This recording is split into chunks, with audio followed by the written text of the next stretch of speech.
Welcome to Finding Emo, our podcast where we discuss the songwriting, production, and musicianship of our favorite albums from the early aughts and thereabouts. I am Blake Fisher, and I'm joined by Chris Monnier and Kyle Simmons. After a long hiatus, we are back to doing these album episodes. And so we thought we'd do a banger, as the kids call it. I don't think the kids actually call that I think they do. anymore. Maybe they do. I don't understand a gosh darn we word decided they're we're going saying to do these Fall Out days. Boy, Infinity on High on this episode, which you already know because you click. It's all the title of this, so this is not new to you, the listener. But that's the album we're doing because obviously big album. We already did From Under the Cork Tree, which is turning 20 this year, but this one's a little younger than that. But we're going for it. So Infinity on High. I think I did the research on this one because again, we actually had this queued up like a year ago and then we didn't do it. So we're doing it again. Lots of fun things to know about this album. It was released February 6th, 2007, a February release. This feels like it should be a later in the year release for me, but February, early. Getting it. No, I do remember. Don't remember No, I'm just saying listening to it in the winter like the album, in like I'm Kansas? surprised Okay. the label released it in February. Does that make sense? Yeah. Oh, Yeah. yes. I follow Label you there, is Andy Island Gray. Records, and this is. Look, they had some money to spend on From Under the Cork Tree. I could not find budget for this, but I know it was astronomical for reasons we'll get into in a little bit. So big album because From Under the Cork Tree, very, very successful. And then this one is a notch above it. So good for them for doing that. Obviously, we know who the members of Fall Out Boy are. Producer, though, Neil Avron, and a couple tracks by Babyface. Which is fun. And then we've got one Butch Walker co-produced one and So co-written rad. one. And so some pretty heavy swinging producers, I would say. Neil Avron, one we talk about a lot on this show because we adore everything he does, specifically Kind with of a big deal. rock guitars. He is very, very good at those. Had 5 singles. Get ready for the titles, guys. Lots of long gosh. titles. We had Carpal Tunnel of Love. This Ain't a Scene. It's an arms race. Thanks for the Merms, which is Thanks for the Memories. The Takeover, The Breaks Over, and I'm Like a Lawyer with the Way I'm Always Trying to Get You Off. Parenthetical, Me and You. I like how they throw the title that everyone else would have called that song at the end of it to make it even longer. I tried to do a total word count, but ChatGPT literally couldn't do it. It was like I can't do that much text. You're gonna have to give me something timed simpler out. to do. It timed out. It was like I'm sorry, I can't do it. So 5 singles, I think 4 of them in the Hot 100.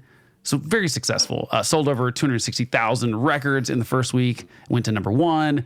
And then it debuted at number 1, not went to number 1. It debuted at it. 2 million records sold of this worldwide, 1.4 million in the US. Man. And that is a successful ringer. So now you see, this is a banger. And it was very, very successful. We will get into some details of the tracks, obviously, but I think it's okay to preview a little bit to say that a lot of people regard this as maybe the best Fall Out Boy record. Is that fair to say, fellas? I think so. I mean, I think people I'm not think saying that's where yeah. you're going to be. Yep, totally. Stay tuned to It find out ain't. where we're at. I mean, sorry, spoilers. Right. Spoiler alert. Maybe it And is. Here's the reason. Here's the reason we know it has quite the budget. They spent 6 weeks in pre-production, and then they spent July to October recording it in 2006. That is like a dream to be able gosh. to spend that much time on a record. Yeah. And they even With the best producers and Yeah. mixers and rock and roll. And right? it was Just actually hanging Neil out. Avron that convinced them to do that. He was like, hey, we should do a really long pre-production and really hammer out the songs and the arrangements and everything. Let's really think about this. Again, why he's a great, he's just a great producer and engineer, and he's just got a great ear. And so they come off the tour of From Under the Cork Tree, which they just tour and tour and tour on that. And the label they wanted to go to the studio immediately, and the label convinced them, you need to take a break. Like, you need to take a few months to just chill out and not do anything unless you want to write songs. And then I don't think that's the exact conversation, but essentially no touring. You're not going to the studio immediately. I think they were real anxious to get this out because they were worried, as bands often are, that you're trying to capitalize on the success of the previous record. You don't want too big of a gap between those two. And, you can see the timeline. Now, what's crazy about that is, I don't remember the exact, it's May. May of 2005 is when Under the Cork Tree comes out. So this album comes out less than 2 years later. That's a fast turnaround, considering. Especially, I was going to say, considering they spent almost 6 months on the record. Right. So already a very quick turnaround. I don't think anyone would expect under 2 years between albums. And by the way, that gap of time felt so much longer to me. Oh, yeah. In 2005 to 2007. Now 2 years goes by like in an instant. Kyle and I were just confused on last week's snack about when Paramore's records came out. And Kyle was way off. Kyle thought, I think After Laughter came out in like 2014 or something. Anyway. In case anyone's worried, I would like to throw this in. I read an article today that Haley said Paramore is not going away. Thank goodness. That was our biggest concern. Yep, we were freaking out a bit. Good. Of course, she could be lying to you, Kyle. It's true. Have you ever considered that? It also could be fake news. It also could be that she listened to our podcast, as we said. She probably does. She's like, I don't want these guys to worry. Most likely. I don't want them to worry. They're good guys. That's what she said. We can't go an episode without talking about Hayley Williams. And so yeah, less than a 2 year gap between these records, and that's with the label going, please take a break. You guys are going to wear yourself out. And I think all things aligned on this one, as far as they'd done the previous record with Neil Avron, but they sought out Babyface. I guess they were talking about wanting to work with Babyface potentially. I guess the thing that attracted Patrick Stump to it specifically was, I did not know this actually, Babyface did the Josie and the Pussycats soundtrack. Produced that whole thing for the movie. And I guess he liked it. And then I guess Babyface heard him in an interview saying that and reached out to them. It was like, yeah, I'd love to do a track or two. So he does 2 tracks on this. And Babyface, for those not familiar, it's not a genre producer. Babyface is not a rock producer, at all, which is weird that he even did the Josie and the Pussycats, because he always did stuff like Tony Braxton, and he did that Change the World song with Eric Clapton that was huge from that movie song in the 90s. So, he's more of an R&B guy and left-handed guitarist, rare to see. And anyway, so a cool kind of, this album becomes a genre bending kind of thing, which we will absolutely get into as we talk track by track, because we'll get into it right away. Yeah, right away. The critic reception of this is like, a lot of the punky people are kind of upset because it doesn't feel as punk or hardcore as previous records did, which definitely was an evolution. This is their 3rd record, and we go from much more of that on their first, less of it on From Under the Cork Tree. And then this one, we get like Andy playing drum parts that I could do, which are much simpler than he was doing on previous records. So I get that. I just don't think it's a fair criticism, because I don't think there's anything wrong with being poppy. But maybe that's just me. That's just my opinion. So that's basically what you need to know about the album before we jump into sort of our discussion about it. So we're going to go into first impressions. Chris, you mentioned remembering it being cold in the winter months while we were on tour. I remember this too. So tell us your first impressions of it. Yeah. You do? Okay. Yeah, my first impressions were, let's see. It wasn't as much that I was surprised that they kind of went for a more polished and interesting sound. But I think, just kicking it off with Jay-Z right from the get-go, I remember my first thoughts being like, okay, is this band as big as it seems like they are? I could not quite figure out at the time that they were going to be like the genre defining band of the time. Because right there at that moment, it was still kind of a arms race. I see what you if did there. will. And they will. Yeah, yes. Now I crossed that out. Make sure you say that. Just kidding. But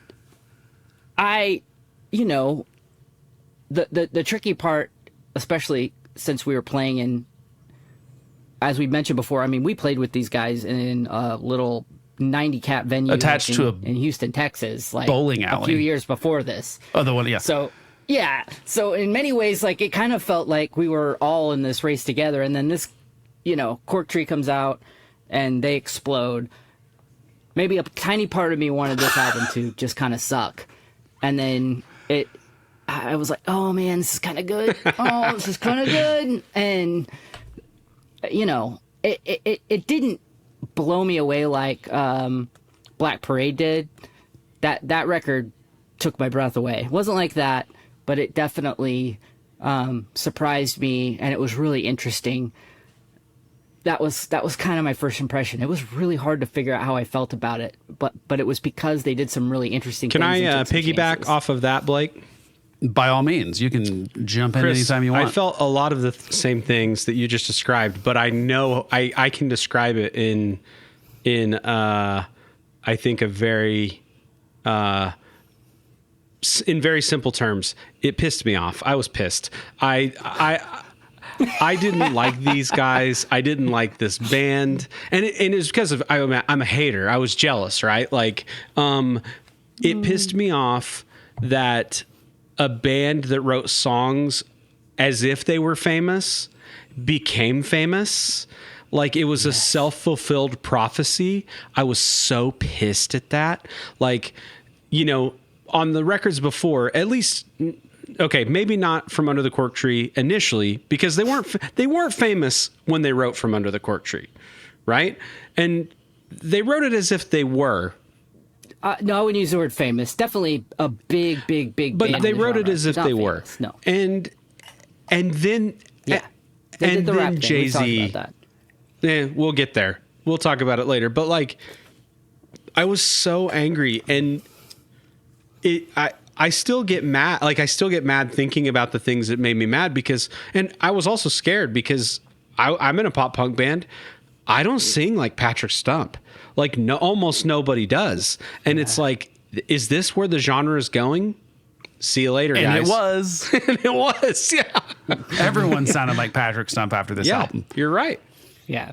Yeah, I mean, there's literally a quote from a critic that said the only top 10 acts that talk about fame as much as Fall Out Boy does are rappers, although their take on selling records is less conflicted. Which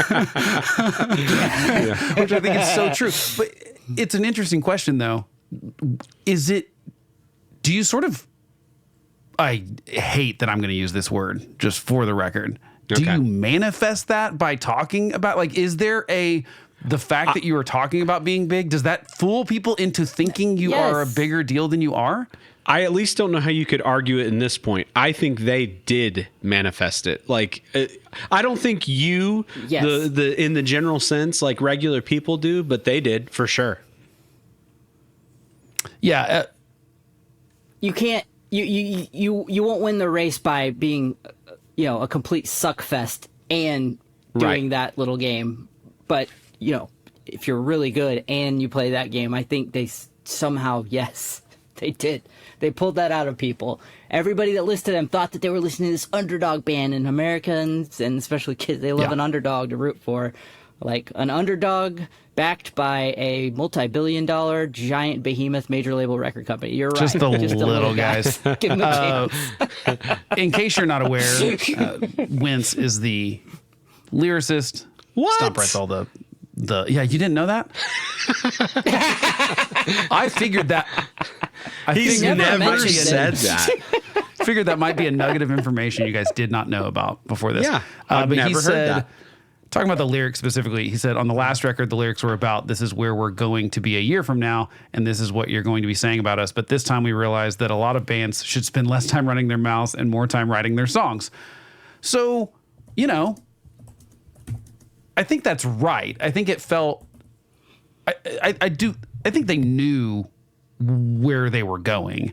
I think that especially to get this out less than 2 years after Under the Cork Tree, I think they understood that like they were successful and it wasn't just running their mouths at that point. You got Jay-Z on your record and Babyface and, and other people. And so, there's some of that just goes, obviously some of that is true. Like, I don't know how the Jay-Z thing happens exactly. I think they asked him, but he said yes, which, I mean, you got to be somebody to not just. Right. Well, isn't that officially? It's almost like that first track with him being on. It was there over. Like it was approval. That that's are it. That is exactly band, right. That's it. Yeah. Indisputable. This is the biggest pop punk band in the world, and also to what you're talking about, manifestation, Blake. I love that buzzword, manifest. Yeah. It did feel. This record does feel like they manifested that. And then they realized talk is cheap, because I think we'll get into it later, but I think this is a much better record, and it shows that they spent time writing songs. Yeah, the thing is, if you're going to be cocky about it and you're making great music, I go, okay. I mean, like, it's like, it's the same thing in sports. It's like, if you're kind of an egomaniac, but you're also incredible and one of the best, I go, okay. Like, I think, and I don't know enough about these guys to know how much that drives them. I know that like with athletes, a lot of times that is the case. It's like they have this thing inside them where they have to be the best. And so they just, Michael Jordan was just an insane person, and even what he expected of his teammates and stuff. And I don't know if that's the same thing here, where you're just like, hey, if we're going to talk this game, we've got to also really do it. Like, or else we will, like, you don't want to be the laughing stock of the genre or the label or whatever and fail miserably and make a terrible record that follows up something like From Under the Cork Tree, which is pretty successful. And so, like, I know that's, and you've got to be wondering what's going through their heads, especially as we get into track by track. Like, are we going to be able to pull this off? Like, can we pull off Jay-Z being on this? Yeah. It had to cross their mind. I love that you mentioned Jordan, because we're talking about a Chicago band for one. Yes, we are. Like, oh yeah, but that is you nice. watched did you watch the documentary? Of course, yes. He absolutely manifested things. He made up so many fake scenarios to elevate his teammates, and like it's a perfect example. Like, you have to be a little bit insane. He even talks about how he and I think bands do this to some degree too, especially you go back to like the Beach Boys and the Beatles, like admiring each other, but also wanting to compete with each other and really trying to outdo each other. Yeah. And on that Jordan documentary, on that Last Dance, he was talking about, I can't remember the scenario, but basically he like made up something in his head about this multiple person times he was playing. Yes. just to like hate them on the court, even though there was no real there. That is like a level of dedication, and you can't.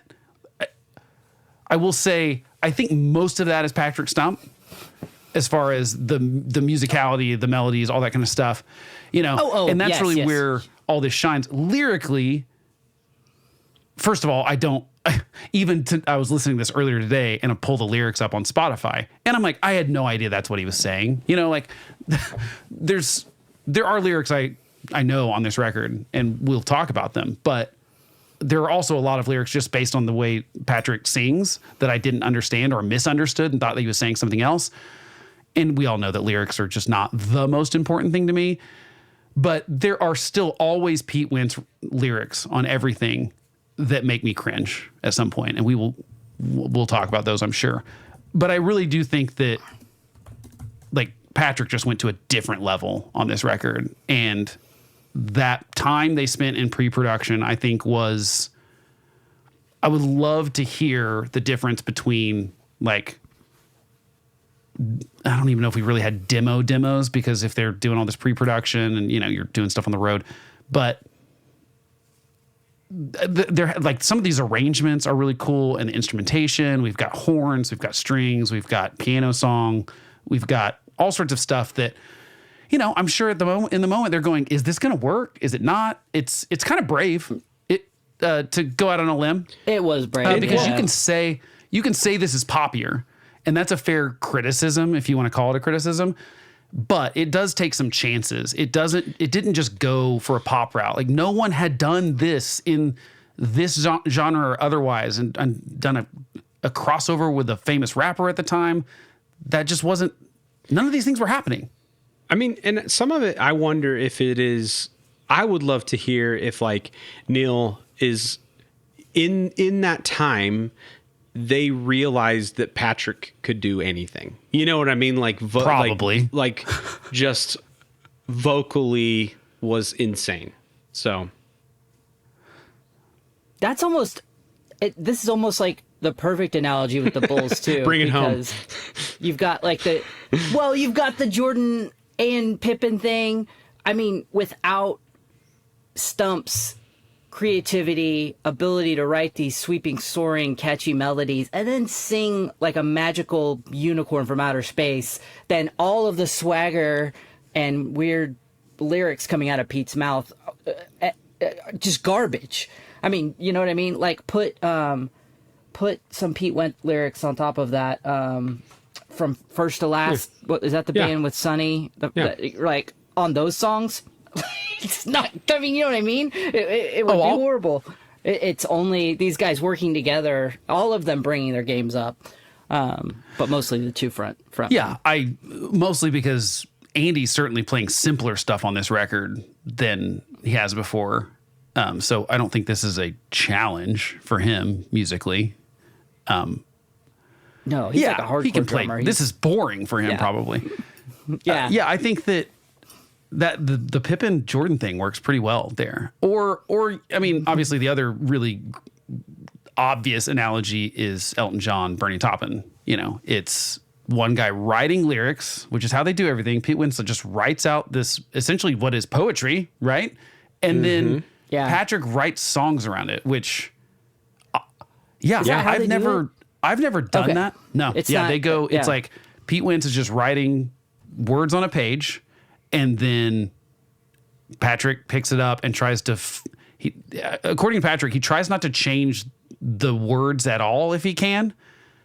And so he's trying to find like rhythms for it and melodies. And I've never written like that. It'd probably be fun to try sometime, and that's what Elton John did too. It's like Bernie Taupin just writes out lyrics and then Elton John comes up with Tiny Dancer. Weird. I don't know how that happens. But what's weird is that when you think about the lyrics like that they were just scribbled on a page first, sometimes that makes them worse. Yeah. Like, cause I'm picturing like if a high schooler read me this poem in lyrical form like this, I think I would roll my eyes, right? If like this emo kid read them.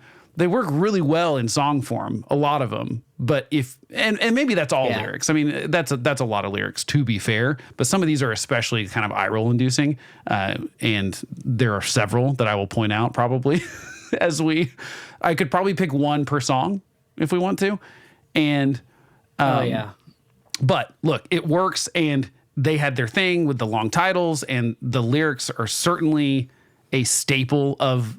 Again, they become the poster boys for this entire genre, basically, because the second wave of pop punk. Yes, this is where they became the captains, and of the kind of that whole rock thing at the time, because this was rock at the time. Like we had when Blink-182 comes out in 1999, they are a little. And it sounds weird to say, also from another giant major label band, but they are a little countercultural at the time because it's like boy bands and like hard rock, like Korn and whatever that kind of stuff is. And so they were kind of a weird outsider thing.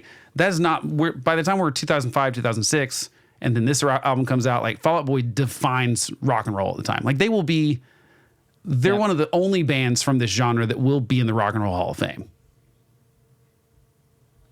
Oh my God. Like they will be. Absolutely. Green Day, Blink, so Fall Out Boy. Weird. Yeah. Those will. No, you're right. I just hadn't. Those will be three of them for sure. Yet. Yep. And I wasn't ready. And really, Green Day and Blink-182 are 90s. I mean, I know they go into the 2000s too, but especially when you consider American Idiot and how big that record was for them. Right. But yeah, I mean, that's pretty wild. Like, these guys will be in the Rock and Roll Hall of Fame. I mean, that will happen. So fun for that. Okay, should we go to track by track? Let's do it. Are you guys ready for it? Okay, let's do track ready. 1, which is Thriller.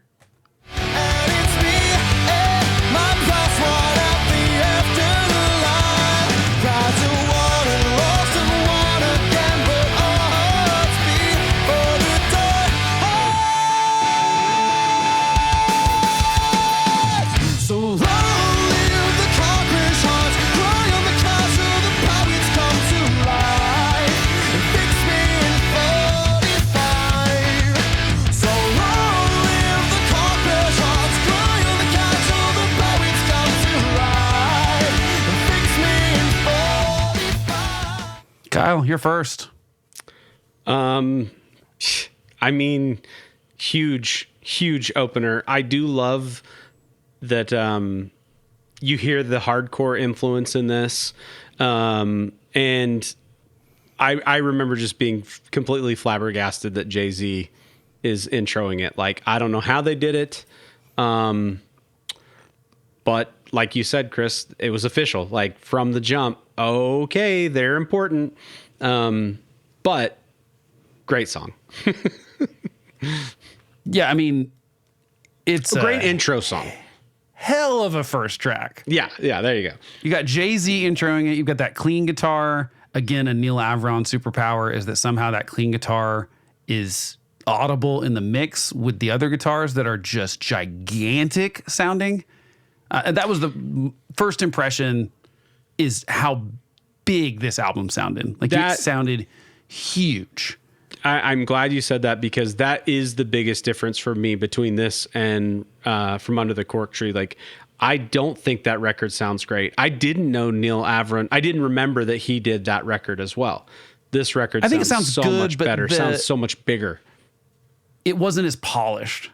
I would say it was like a little bit more, I don't want to say grungy, but the guitar tone was just, they went for a different sound. And this one just sounds huge. It sounds like $1 million. Yep. It does. The guitars sound great. The vocals sound, everything sounds great. Heck of an intro. Chris, what are your thoughts on it? Yeah.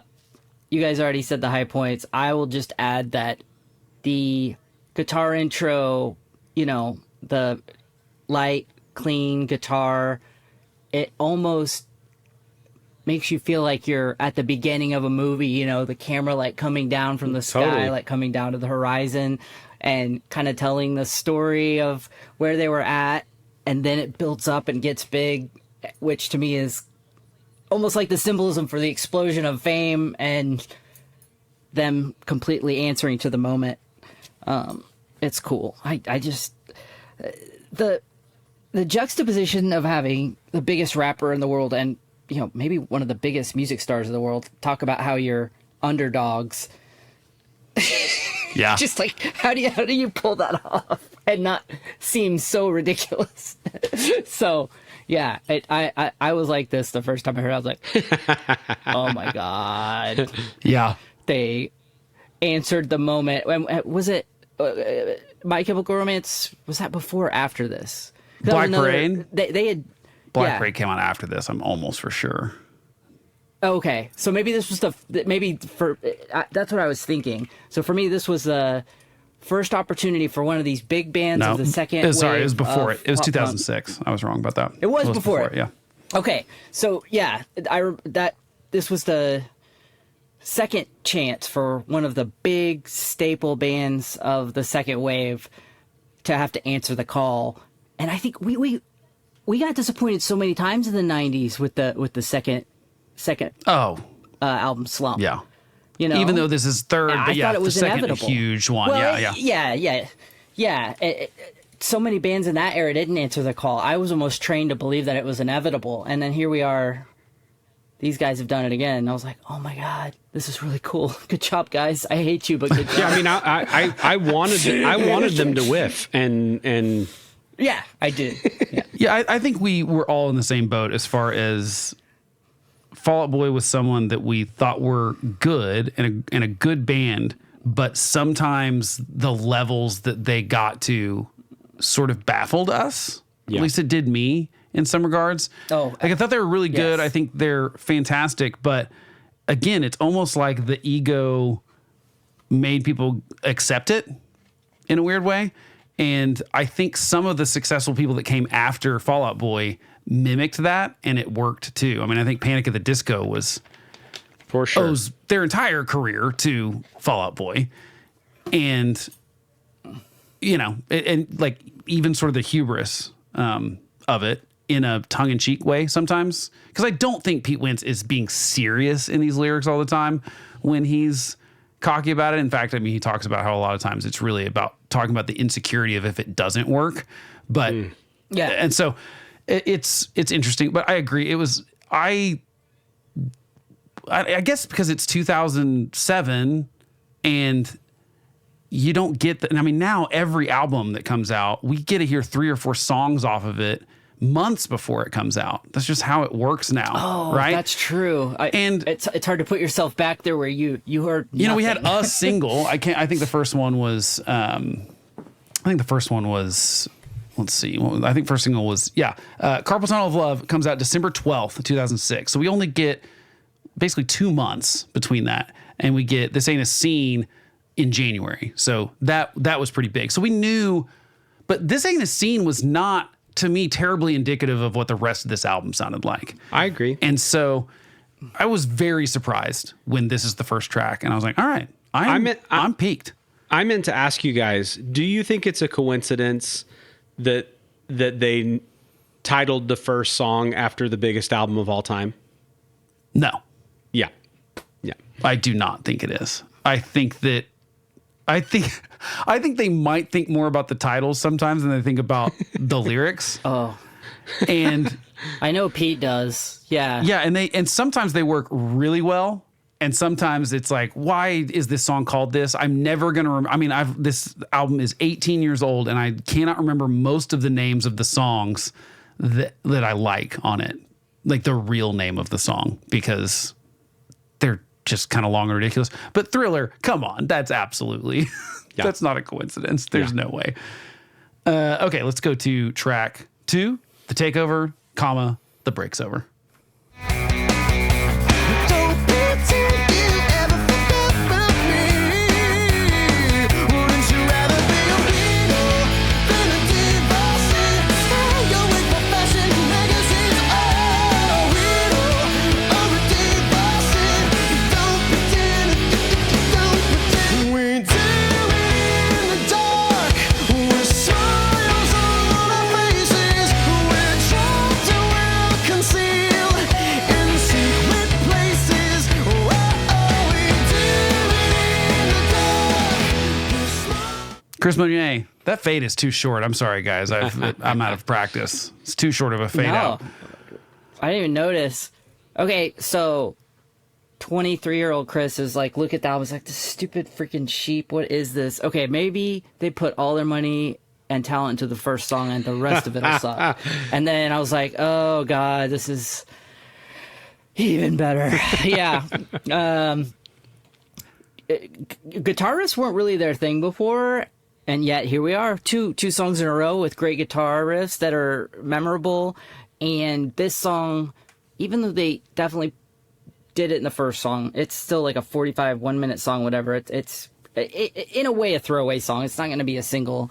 But this one, I was going, okay, the band that made From Under the Cork Tree could never, ever, ever have pulled this song off. It's so tight, so musically cohesive, just layers and layers throughout. Because again, From Under the Cork Tree, it was just really table stakes, like bass, guitar left, guitar right, layer some vocals, bring the chorus into the bridge at the end, yada yada. That's a song. Next one.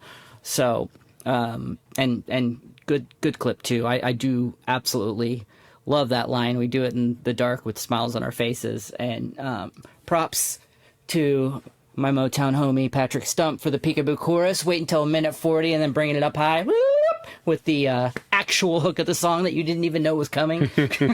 Hey, and that is a Patrick Stump superpower, by the way, is ripping off Motown in a new way. Yeah. He does it all the time, and it's great. And I love Motown. You do too, Chris, obviously. yeah, every time we do karaoke, Chris does a Motown song for sure. And yeah, it's like he does that thing really well. And most people that were listening to this record, you know, I'm not saying they never heard Motown songs, but they didn't probably think that they didn't get the connection, probably. Or ever think that it could be enmeshed with pop punk emo. Right. Like that. Yeah. And I think that's where you go, like, again, before you release this, are you in studio going, is this going to work? I mean, I think that you can't hear that opening guitar riff, like following the feedback and Jay-Z yelling, and then it's like, boom, bam, boom, bam, boom, bam, boom. I mean, it is so good. And that's when this is when I really knew, okay, I mean, not that every Militia Group record didn't have 2 great first tracks and then the rest of it might fall off. But I was like, The Militia 2! But I didn't think that was what we were heading for here. It was pretty obvious that neither one of these are singles, and they're really, really good songs. And it's not like we just threw the single on track 1 or 2. We didn't.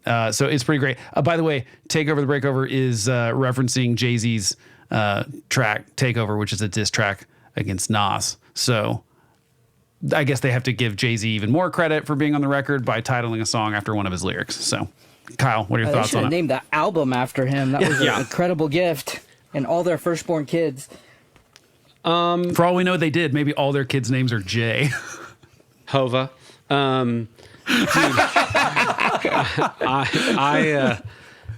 I love this song, and like you guys were talking about the peekaboo chorus, like there's not a pre-chorus on this song. There's 2 hooks. I mean, they're so good. There are 2 hooks. The pre-chorus on this song. is phenomenal. It's so good. The freaking guitar part, you guys have already talked about it. Insane. The only other thing I would like to mention is the bold move of the British pronunciation of divorcee. Yeah. Oh, okay. Divorcee. That's how we say that. I guess, but the song's so awesome. I don't give a crap. Yeah. That's a kind of a Tom DeLonge moment. Is that just so it rhymes with magazines? I mean, I think so, but technically, I fell down a small rabbit hole. That is the British pronunciation, but officially the word is pronounced divorcee. And Yeah, but the thing is, divorcee would have worked with magazines in the following line. Like, if you sing that, it works fine. Like, it that's- doesn't have to rhyme with magazines. that's why I'm divorcee. saying this is a Tom DeLonge moment, and it's fine. It's an awesome song. I accept. Well, and to be fair, Patrick sings a lot of lyrics that just sound like they have a different pronunciation. Normally because of the lack of enunciation that's happening sometimes on the stuff. But he's a one-of-a-kind vocalist for sure. And you're right. It's hooks everywhere, Kyle. Also, and that's the Billy Joel stutter. I'm in. Yep. Don't you ever, on the, well, I mean, it's got that over and over again. It's got the flash, flash, flash photography. Yeah. It's got the don't you. Yeah. And that's, I assume, the kind of stuff that you get when you have a lot of pre-production time, when you spend candy, about 6 right? months in the studio, not 6 months, I guess, whatever, June, whatever, 4 or 5 months. And yeah, you get to go like, oh, wait, this would be fun. And I assume, again, that's something that someone tried and everyone laughed in the studio. Yeah. Like in the good way, in the way that you go, yes, right. yes, That, yes, like, yes, yes. yes. But you laugh. Like, that's what musicians do. We just go, oh, yep. If we start laughing hysterically, that's the right thing to do on the track. I think it's, again, a really good, an amazing second track. As far as first track, second track, I'd be very hard pressed to think of a lot of albums from the genre that have a better first 2 tracks. Is that too high a praise? No, the front of this. I mean, this album goes hard I'm thinking, out of the yeah. gate. I mean, the front half of this record Yes. is kind of like that. Like, it keeps I agree. going for sure. Okay, well, speaking of keeping going, let's do it. Let's go to track 3, which is This Ain't a Scene, it's an arms race. This ain't a scene, it's a careless race. I'm not a show to look right on, but I digress. I'm a leading man, and the life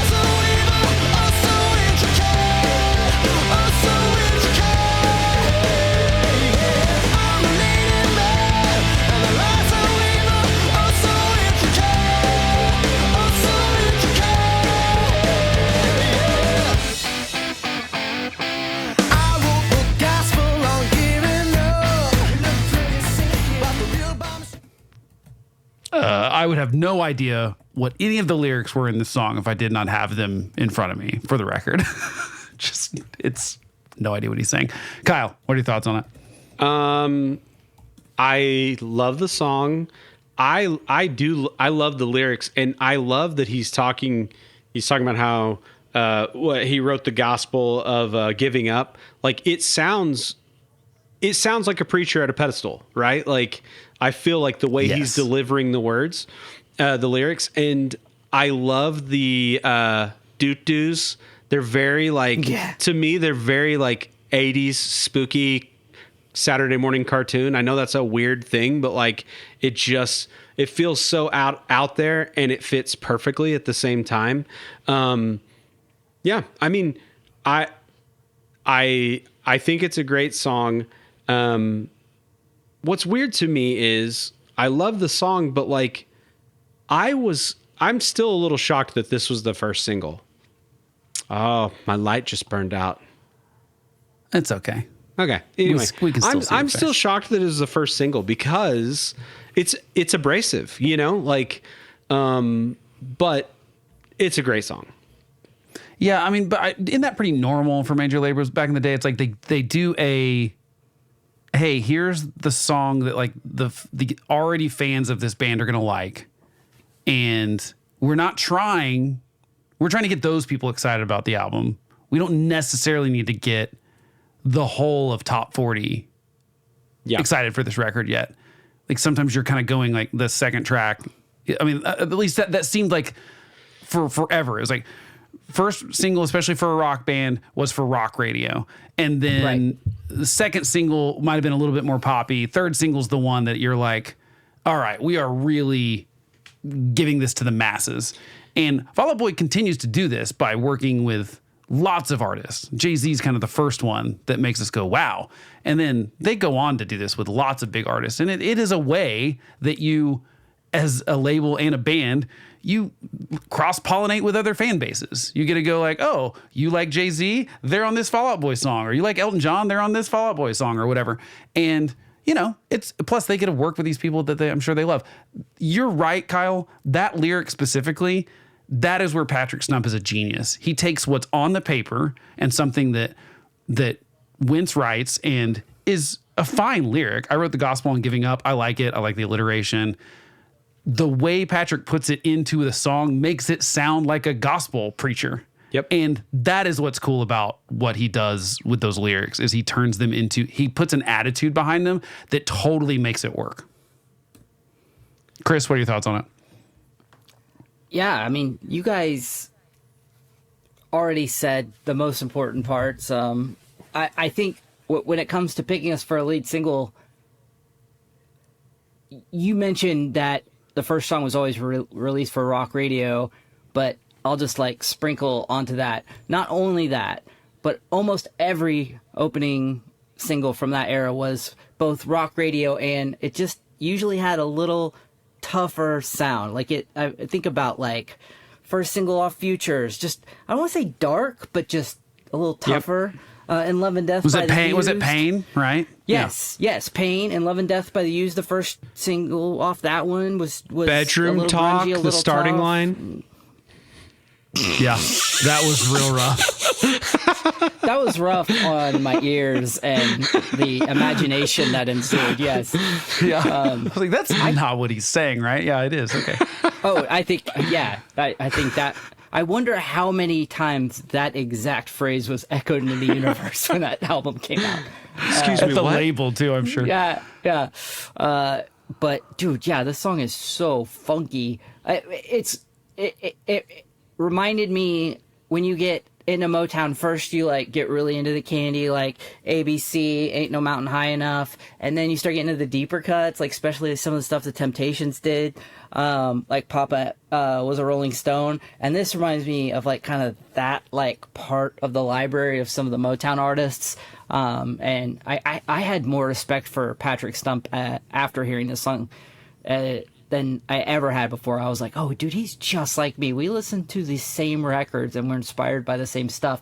But he figured out how to work it into his music. And me and Blake talked about it all the time, by the way. We always were like, how could you do that? Like, what would it sound like? What would you do? And then this asshole doesn't. Shocker, we're not as talented as Patrick Stump is. Shocker. Yeah, I think that he did that really well, but this single did not hit me that hard. Yeah, when me it neither. came out. I was not. I liked it, but I was very curious what the direction of the album was going to be. It really, and again, it's not super indicative. That second verse though, with that syncopated hat, I mean, oh yeah, that is pretty cool. And it just Wait. has a feel to it. Oh yeah. But Kyle, did you say you like the Yeah. those? Yeah. Oh, I hate I 'em. did like them. Just take that I- right out. Really? Dude, Okay. that's spooky cartoon music to me.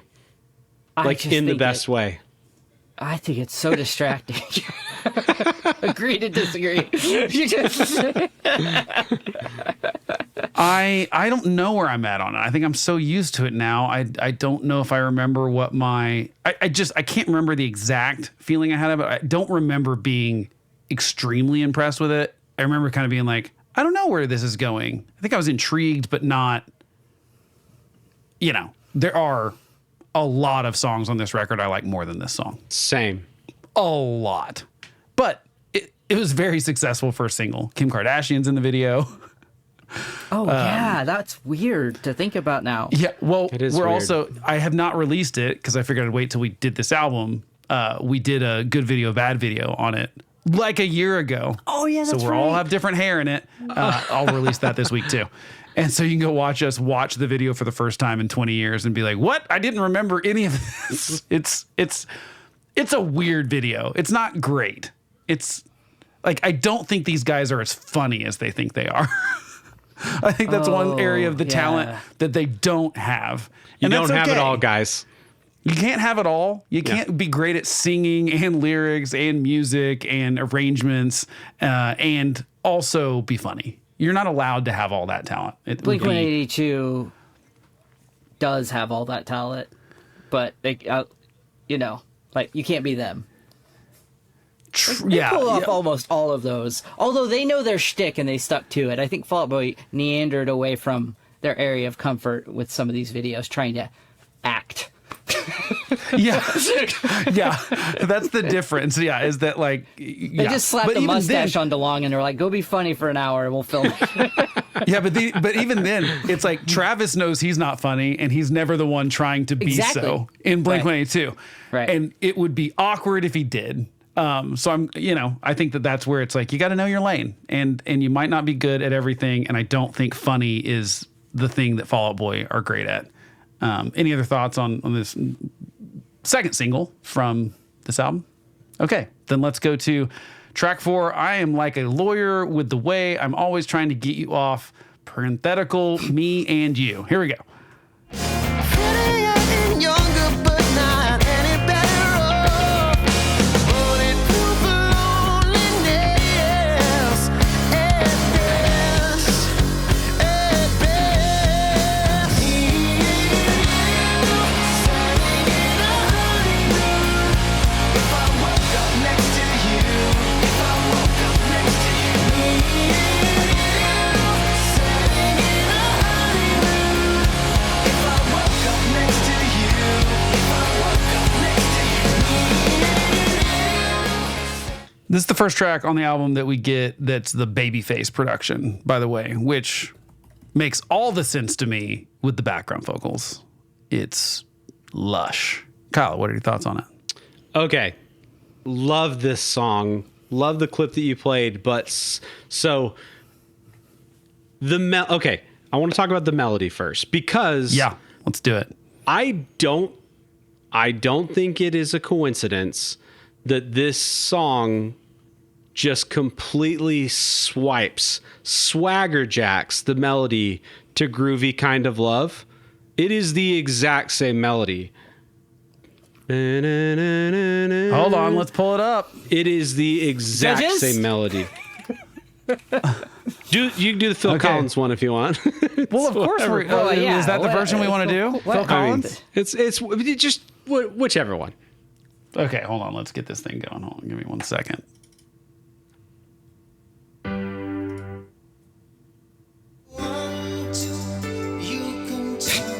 Is it the chorus? His version's That's too not slow. That's the problem. It's too slow.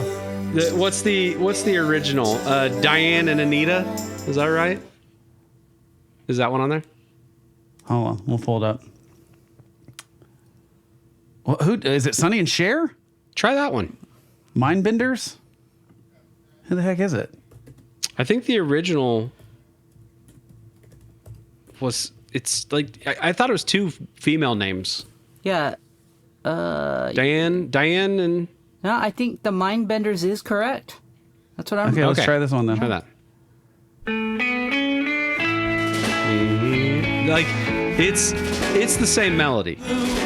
When you're close to me, I can feel your heartbeat. I can hear you breathing in my Here you go. head. Wouldn't you agree, baby, you and me? Yeah, that first line. I mean, is- and that's the hook to me. Yeah. So like, and I'm not hating. I just said I freaking love the song. And what's genius is with that that vocal melody, the guitars, that guitar line underneath going, yes. Oh, dude, it's so Yeah, because the good. vocal line's going up because it goes above and it's that. going I mean, down. and the guitar line's just doing a scale going down, which is pretty great. It's so good. I'd never heard that though before, and you're right though; it's spot on for that melody. And I- in the Oh, go ahead. I was gonna say, and the thing is, like, you mix all of these things, all of these elements, and I'm sure the magic that Babyface added to it, but then just like the sweetness of the lyrics, like I love how freaking sweet that chorus is. Yeah, it's great. So I think you just answered something for me though, Kyle. I've been wondering for years. Is I always thought that hook was so sticky, but there was something unsatisfying about it to me because it would get stuck in my head for days, and that's it. Like I think you because it didn't finish it. right. That's what it is. It's unresolved from the song that I'm thinking is of in my head. It is. Yes. It is. Yeah, absolutely. I think it's on purpose. I mean, I could be wrong, but I don't think so. Now, ask me if I have any idea what this lyric means, and you guys tell me if you think you know what it means. Okay. Okay. Into verse 2. From a sour bottle baby girl with eyes the size of baby worlds. Oh my god. What's a sour bottle baby girl? And I get maybe the eyes the size of baby worlds is kind of like, I don't know. I like the way it comes off of Patrick Stump's tongue. Like I really do actually like the alliteration of it, of like the baby girl, baby world. I actually do like that, but it doesn't make any sense, right? Is that? I wonder if that's just that phenomena, you know, the Beatles phenomena, and also the way I wrote songs where you've got the like kind of tempo syncopation that you want for it, the sound, but you just can't find any words that fit there. So you just Right, end but- up but adding he the doesn't. nonsense. Because Patrick Stump is just, I mean, because Pete Wentz is just writing these out on paper. He's Oh, not. well, I was saying in this case, there is maybe no- Stump wrote those words. And, Maybe he yeah, did edit yeah, it yeah. a little bit, but I mean, he claims that he really tries to not edit anything. And it makes this, it sounds like something that Pete Wentz would write. It I don't does know. absolutely sound like. Prettier and Younger, but not any better off is a great line. And yeah, I love a song that just like, boom, guitar and vocal in right away. Like it's kind of fun to not have an intro. Just like Definitely. both at the same time on the I one. love that about Boom. this song too. Yeah. It's such a good, and so, you know, we are 4 tracks in, and I'm just, again, trying to go back to listening to the first time, and you're just going, oh my God. Waiting This for a is stinker, right? Yes, I know. Nothing. Yeah. So far, the worst thing is the single. Yeah. Of those first 4 tracks, the Yes. worst song of these 4 is the single, in my opinion. And that's wild. Right. And right? only by comparison, it's a fantastic song. It's just It's a good the song. least I'm of just the saying, 4, I like the other 3 songs better than Arms Race. And again, great melody on every part. Patrick Stump does not waste anything. He could just have ridden the coattails of most of these choruses if he wanted to. Lord knows they did it in the 80s. Oh okay? my God, did they ever? Yeah. You know, like we've got the chorus melody. That's all anyone's going to sing anyway. We can just do whatever on the verse and it won't matter. And, I think all the time I think of that Toto Africa song where they crammed that line about Kilimanjaro into a verse. You're just like, the producer must have just been like, yeah, who the hell Yeah, cares? sure. This is going to be such a Yeah, let's huge get to the song. chorus. Yeah. No one cares. Just do whatever you want in the verse. And Patrick Stump does not, the verses are great. The pre-choruses, again, we talk all the time about Ryan Key's bridge superpower. Patrick Stump's might be pre-choruses. I feel like Fall Out Boy has fantastic pre-choruses. And this is one of them for sure. We're the new face of failure. It's a really good. And Patrick's just singing. He's like, I don't know how long they did vocal stuff. He doesn't strike me as a one take guy because this stuff is so well thought out in the sense of like, no, sing it more like a preacher, Right. or wail on it or hold that note for forever. I imagine, have no inside knowledge of this. I just imagine there's a back and forth there because Neil Averon's probably going like, I think you can sing it more like this. Or maybe Patrick's just that creative too. But the notes are about attitude and not like, oh, you're missing the pitch there, but really like, no, I want you to. it's the Like, attitude. you're in a pulpit, you've Yes. got a purple robe on, like, preach. And I've known producers that like won't let singers have lyric sheets in front of them. Like you've got to, if you're reading something, you're not going to have the attitude, right? Like you really have to know it. And I think there's something to that. Absolutely. And I also think that this is the best. 4 tracks in, you're like, okay, this album, as we go on, I think it's the best vocal performance we get. I think Patrick Stump is becoming a better vocalist, like 3 albums into being in this band, Totally. like without a doubt. And this is kind of a show of that, especially when you get to the bridge, that kind of halftime cool thing. I love it. He soars on that, so it's great. Okay, let's go to track 5. Hum Hallelujah. To mouth. Hum Hallelujah. I can't speak today. Here we go.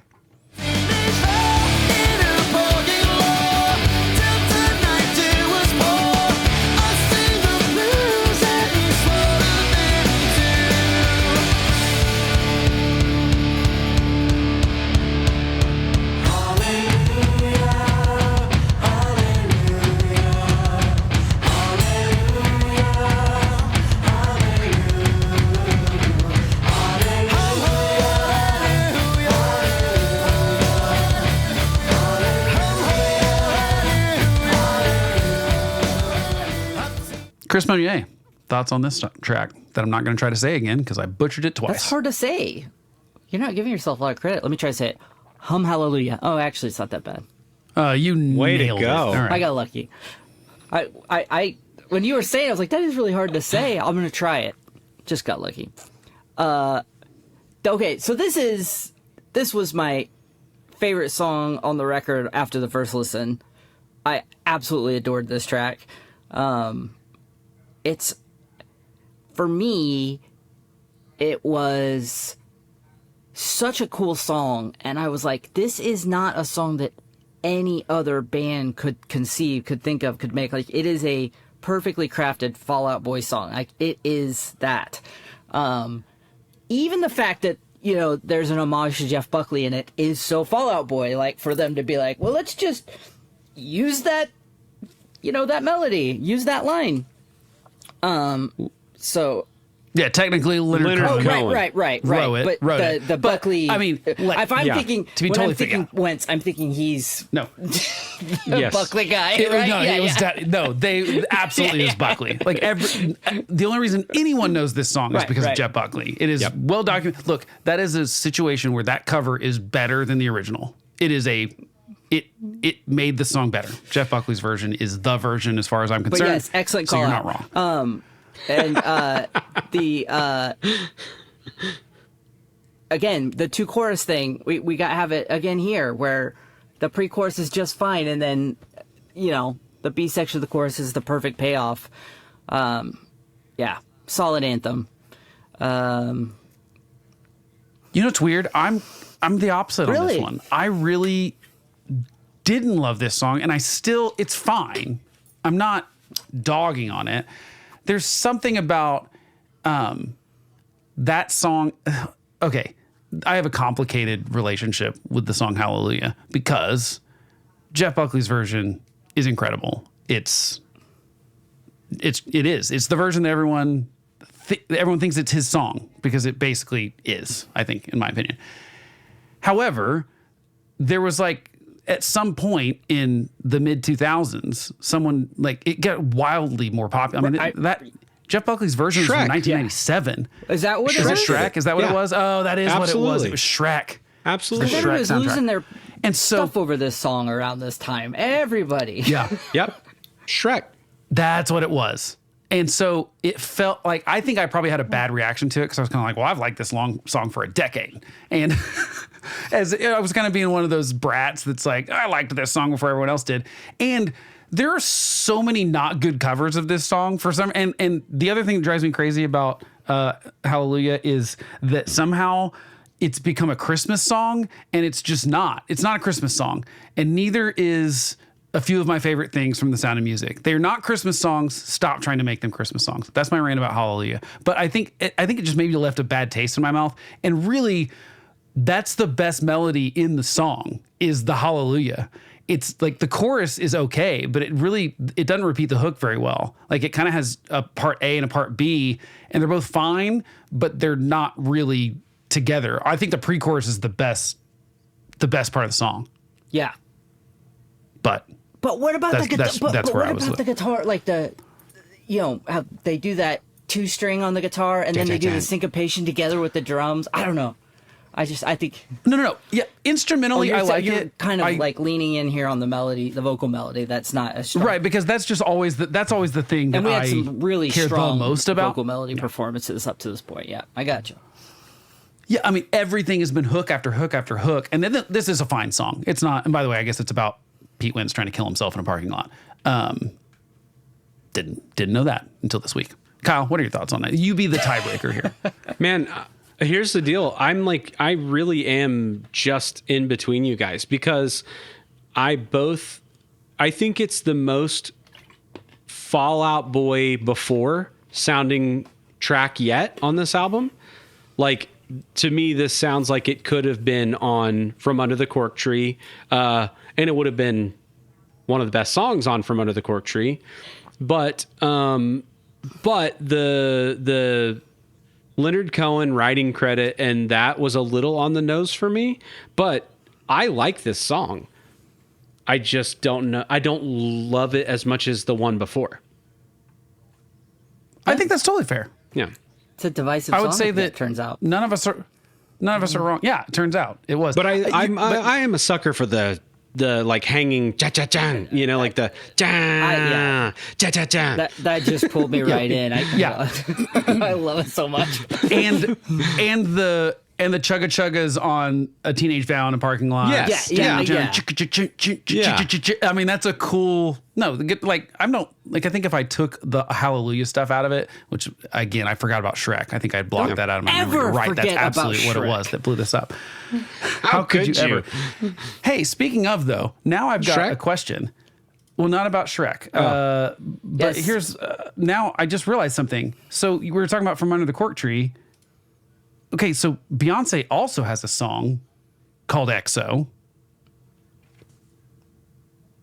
We've got a Fall Out Boy XO. Do we think Beyonce and Jay-Z stole XO from Fall Out Boy? Just saying. Probably. No one had ever used X's and O's before. No, Never. it hadn't been done until then. It was just 25 letters in the alphabet right up till 2004. Right, there wasn't tic-tac-toe. There weren't hugs and kisses. There was none of that. Although if Beyonce yeah. and Jay-Z take something from you, it's not as if they took it. They just say, this is mine now. This is mine now. As if it was never This is yours. now.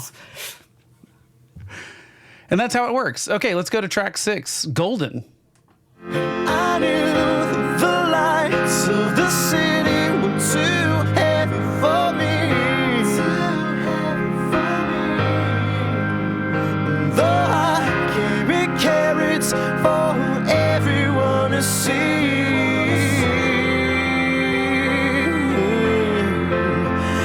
And I saw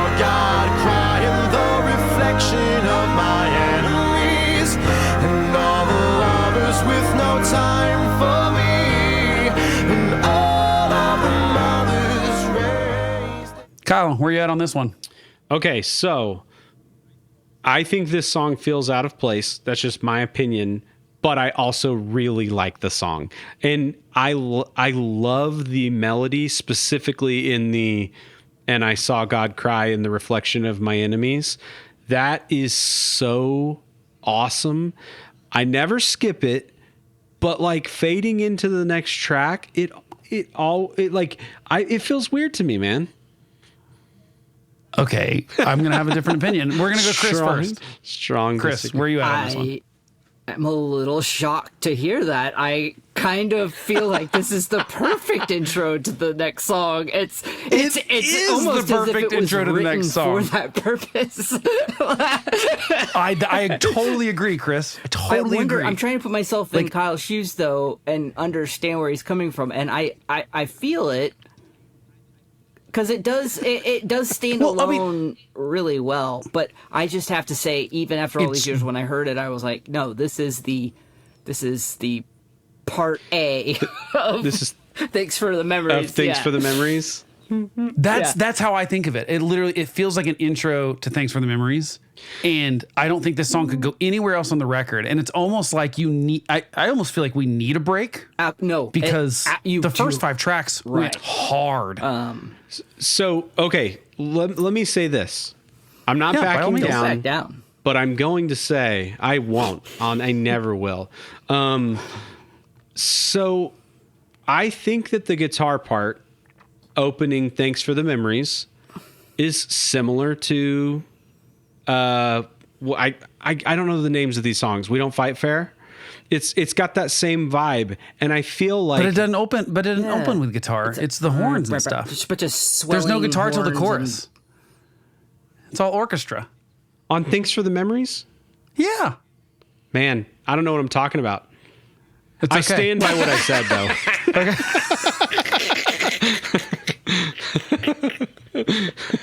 Oh my gosh. Phantom now I will guitar say part this song has.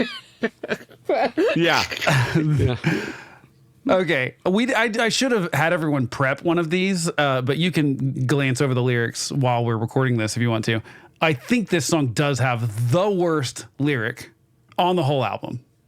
Can you guess what I'm going to give me say a is the worst second to lyric pull on the it up. entire album? Because I saw God's reflection. In my enemies. That doesn't. is- I'm fine with that. It's okay. Is it where the sewage of youth drowned the spark of my teens? It's the one right before it. Tongues That- on the yes. sockets of electric dreams, where the Yeah. sewage of youth drowned the spark of my teens. It's Yeah. just like, what the heck are you talking about? You're trying to be poetic, but I don't know what you're saying. He does that so often, where it's and like I don't know. that.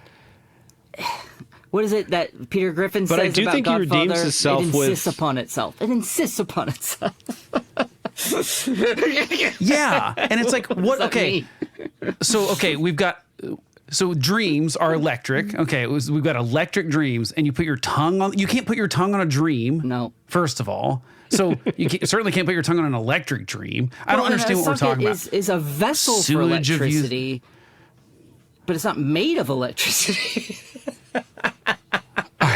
It's weird. I don't know. It's like, it's the one that every time I hear it, I'm just like, oh, I hate it. but it's because it's so clear because it's just Right. piano and vocals and organ. I mean, so it is up there. And the mothers all raise their babies to stay away from me. That's a good line. That's what. I don't That's mind the. that. That's Yeah. the Pete That doesn't Wentz bother me. conundrum right there. Is he'll hit you with something that makes you go, "You are an idiot," and then he'll be like, "Oh," and then you'll be like, "That's great. That's beautiful. I couldn't think of that." The line right after it is, and I knew the lights of the city were too that's a heavy great for line. me. Yes, I love yes. that line. Yeah. That's a great line. Saying the lights are heavy, like instead of bright, it's a great line. I love that lyric. And yeah, there's just, but yeah, Kyle, I mean, I don't remember what portion of this Thanks for the Memories I got the clip from. So we'll play the clip, but if it's not the intro, then I'm going to go back and play the intro too. No. I So that remember you can hear it. I remember the intro Blake now. wants Like to I just rub had a your nose moment in it. here. I'm like reading through the lyrics. No, I'm gonna, Yeah, because it's very Panic at the Disco, which I know that's controversial to say because this is a chicken and egg Yeah, it really scenario. is. it's absolutely chicken and egg. And really, again, I mean, I'm not saying these two are those bands. I'm just saying that's happened throughout music history where bands are the Beatles and the Beach Boys or Aerosmith, Led Zeppelin, or, you pick bands that are kind of like each other and they're kind of competing, but they're also kind of stealing from each other and admiring each other. And, there's all that kind of stuff that goes on. Aerosmith and Led Zeppelin's probably not a fair example there, but it was just one that came to mind as far as like bands similar-ish, the American version, British version. Panic is just so clearly influenced by Fall Out Boy, but okay, we don't have to have that argument right now. Okay, let's go to track 7, the aforementioned Thanks for the Merms. Words to make things right, but it's the wrongs that make the words come to life. Who does he think he is? If that's the worst you got, better put your fingers back to the key. One night and one more time. Thanks for the memories, even though they weren't so bad. It tastes like you, sweeter. One night, yeah, one more time. Thanks for the memories, thanks for the memories. It tastes like you, sweeter. Oh, I cut off the clip before that drum fill. I feel bad. I shouldn't have done that to Andy. No, that's some of his best Those work. toms yeah. sound incredible, and I missed the part. Yeah, I was wrong about no guitars. There is a bass on that intro with the orchestration, but there are no guitars until Yeah, that I was chorus talking comes about in. the bass. Yeah. No, I wasn't. Chris. Dude. No, Kyle. Oh, sorry. Kyle. No, Or he's got Kyle, the go soul. for it. Go. I was just gonna say, beating the crap out of that snare. Love that. I am a sucker for low harmony. It's not used enough, and it is perfection on this song. There's a band, if you're not familiar with, called Squeeze from the 80s. You should check their music I'm not out. familiar. Always low harmony, and it's incredible. Is it Take Me, I'm Yours? Is that on there? Is that in the top songs that you're looking at? I'm just typing it in. Yeah, do that. Take Me, I'm Yours. Here we go. Dude.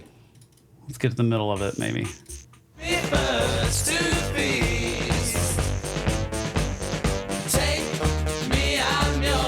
Always the low harmony. Technically not harmony though. That's just octaves. Yeah. Just octaves. Dude, I mean, beyond the harmonies though, I'm sure you've got other opinions about this song. It's an amazing song. And I like there are several standout lyrics to me that are good in this song. You may have one that you want to poop on, Blake, but I like the say a prayer but let the good times roll in case God shows. Yes, I have the same note. Love it. Such a good line. Love that line. Executed too so well in the Also, I think my favorite little thing in the song is when they go high on the sweeter. Like, I just freaking love that part. Sweeter. Yeah. So good.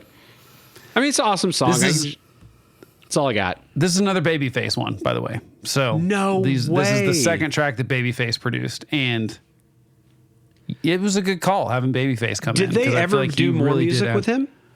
I don't know. I don't think so. I don't know.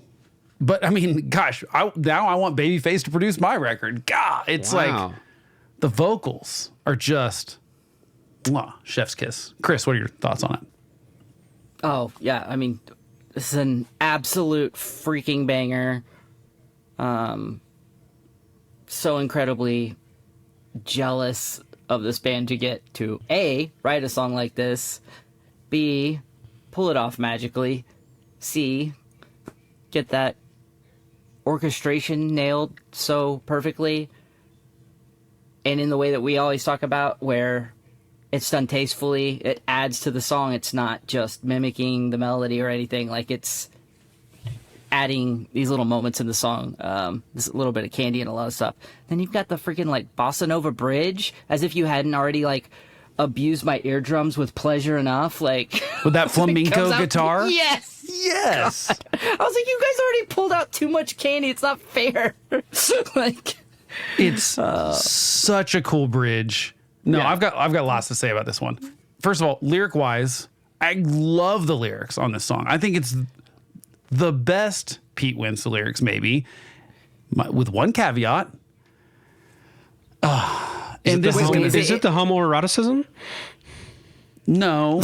Yes, but no. Because that's a line from the movie Closer / play, but I never saw the play. I saw the movie. I hated that movie. And Okay. this is terrible of me because I'd like to say I'm not one of these people, but I do judge people that like that movie. And so therefore I know Pete Wentz is one of them because he puts the line, which doesn't even feel like it should be in there. It feels like he just wanted to put it in a song because it really doesn't movie make is a lot of this? sense. Closer. It was with Julia Roberts and what's her name from Dude, I didn't know this movie existed. You're talking about I was gonna say, I have no idea what movie you're talking Natalie about. Portman, Natalie Julia Portman? Roberts, Natalie Jude Law, Portman. Clive Owen. I've never. Yes. This looks like a fake I've movie never to me. heard of this movie. Me neither. It Looks is fake. It is just terrible people, like all cheating on each other all the time, and it's just there's no like I just didn't think, and maybe I'd watch it again and like it or something. I remember hating it when I saw it, and so the second that line was in here, I was just like, oh, he likes Closer, which is again, who am I to judge other people for the art they like? That's silly, and obviously those 4 actors are not like this was a big deal, I think, at the time. Anyway, that is my only complaint about the lyrics because I love the line. Wait, where is it? I want these words to make things right, but it's the wrongs that make the words come to life. I love that line. Yeah. I love the been looking forward to the future, but my eyesight is going bad. And this crystal ball is always cloudy. And I like it. I think it's a good, it doesn't feel like he's trying too hard, except that he just wanted to throw in the, see, he tastes like you, only sweeter. That's a Julia Roberts line in it, by the way. Can you imagine okay. sweet Julia Roberts saying that filthy line? What a filth! No. What a filthy not, line! It's not what I want my Julia Roberts doing. I want her in the Ocean's movies and Pretty Woman and Aaron Brockovich. I don't want her talking about tasting dudes. Sweeter dudes. It's not my cup of tea. But I think this is like the strings, the orchestration is incredible. Team Chris here on the Golden going into this is like a Broadway musical. It feels like almost. It is dramatic, and I could not find who arranged the horns and stuff. It is a great, like it's got tubas and stuff in it. This is not. Oh, yeah, it's it's a full- very cool, full brass and everything. I just love it. You think there's a French horn in Yeah. there? Oh, It has to be. I don't. There's got to be. I mean, it feels like full horns, and low horns too. Like it feels like big, brassy stuff. There's a guy with a chart out front. The French horn goes out. He goes, Jim, not today. Oh, actually, Jim, you are. We do need you today.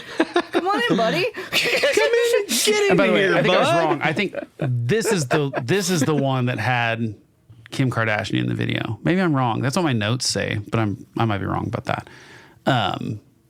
Anyway, I think it's a solid song.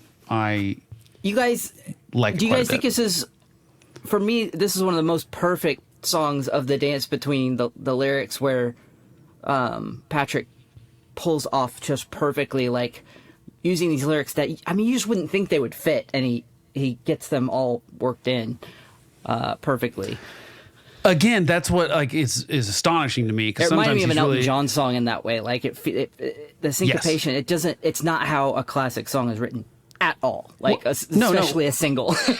Well, I mean, better put your fingers back to the keys is the example of that. I mean, he runs through that line super fast. Who does he think he is? If that's the words you've got, better put your fingers back to the keys. It's a great line, and I really like it. And I can see why he's like, I've got to make that fit. But yeah, I mean, he's Well, the crystal ball too, That's- it kind of hangs on there, but the it doesn't work without the rest. But if you just listen to it, it sounds like the end of a phrase. And this crystal ball, but it Yeah. continues the next line. yeah. It's cool. I like it. I think he does a really good job. And like I said, I've never even tried that, but I think it would be really hard. Okay, let's go to track 8. Don't You Know Who I Think I Am?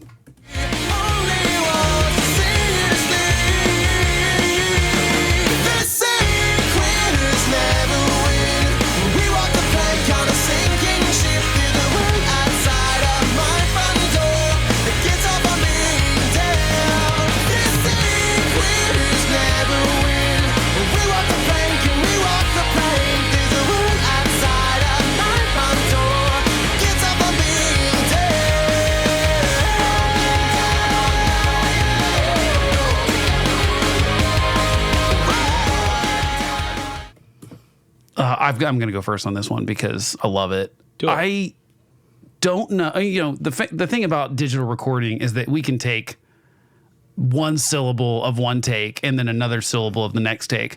So for all I know, it's studio magic. I'm hoping it's not, because Patrick Stump is all over the place vocally. He's doing really clean falsetto, going straight into kind of belting and then back into it. And it's amazing. It's really cool what he's doing with his voice on this. And again, I think that's, you've got a good producer. I think this is why I think this is like the best. This is like Patrick Stump really coming into being a great vocalist and being able to do that stuff and designing songs around it too. I just really like it. I think it's really a really good song. That chorus is fantastic. Actually, the verses are okay to me. They're pretty good, but that chorus is just hits you like a train. Chris, what are your thoughts on it? Yeah, penny for your thoughts, dollar for your memories, fortune for your disaster. Chef's kiss on that line. Very, very well done.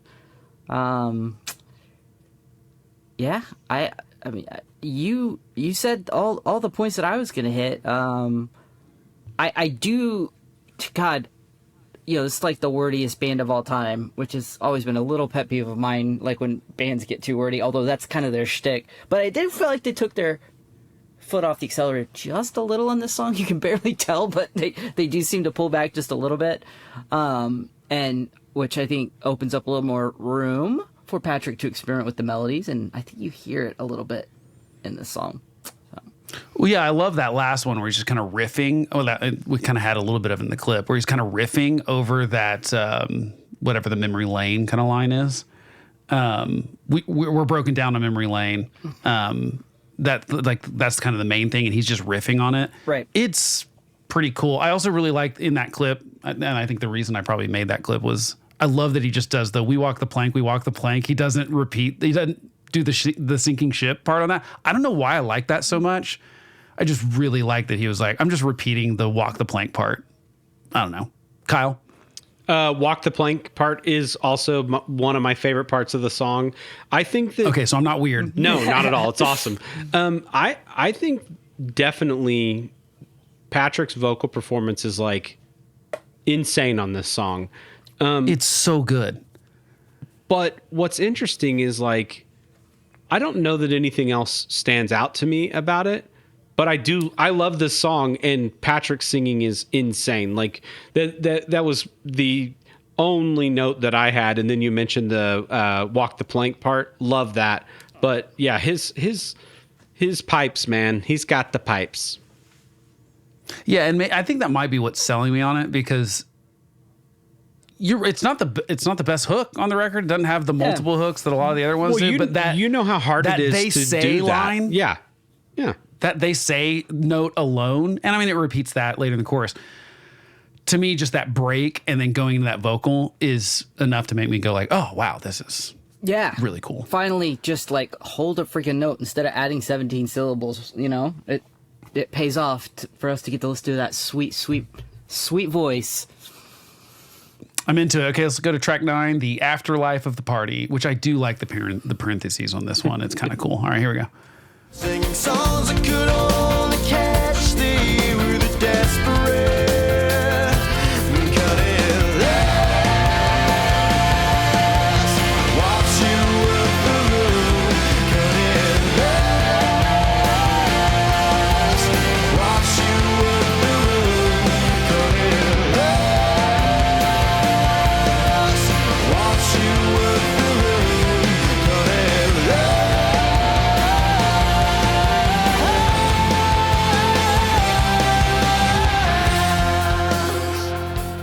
It is year of our Lord 2025, and I just now learned that he's saying "cut it loose" on those choruses because I have the lyrics up in front of me. Oh, Kyle, what are you thinking on this one? So I said that earlier. I'm a sucker for the low vocal. I'm also a sucker for the 4 on the floor with the snare doing that. Like I'm in. Like I'm Clocks? yeah, You're into yeah. clocks? I'm in. Yes, exactly. And actually, I sent you guys something about Coldplay earlier. You did. Wait, when? It's in the chat. Are you going to look at it right now, Chris? Well, I mean, I'll find Anyway. it eventually. I don't see it. Yeah, the clocks drum, clocks drum part, man, it gets me every time. Oh, it's And- not in the chat. It was on Instagram. That's why. you didn't see it. Okay. That's why. Forgive me, Chris. But yeah, and also I love the hold on that note while the clock's drum's going on. Like I dig this song, and that's all I got. Nothing in particular other than the drum part. I like the feel of this song. Chris? I also just learned it was Cut It Loose. That was such a nonsensical sounding gibberish of madness that I just always I went, almost thought he was "Cut it just- I just like, I was like, I don't know thought what he he's was saying. just I'm never like- going to try to figure it out. I know the last part. Watch you work the room. Yeah, I knew that part too. Yeah. Dude, nobody brought up like Patrick letting loose at the end, going nutso. Just going long note. Yeah. Yeah, they let him go off. So it's a nice song. A simple refrain with soul can be memorable. Can add a little, nice little seasoning to a fast-paced rock and roll album. This song isn't Right. super memorable, but I think it's a necessary song on the record. I think without it, it would get repetitive and it's Oh, yeah. It's a good. It's Which a good, I it's a think- good- I mean- it's a good moment on the record. It's been a long time since we talked about it, so I'd have to go back and look. I think we said that about From Under the Cork Tree, is that it kind of runs together by the end of it because there is no break on the like level you're going sometimes. Yeah. And I feel like Golden and this song are good little breaks that kind of help us do that. This song always sounded just like it should be a Rejects song though to me. Oh, It sounds like the All American Rejects to me. Just could see that. throughout the whole thing, the sort of orchestration stuff at the beginning. Yeah, they should and cover this song. That would be it rad. sounds like, dude, it would be cool. Yeah. Like I actually think they like toured together. Tyson singing this would be pretty cool. It just always reminded me of something that sounded like a Rejects song, and I like it. It's not. I feel like it's an album song. It's probably not one I'm putting on a playlist necessarily, but I like it. I'm not skipping it. I think it's good.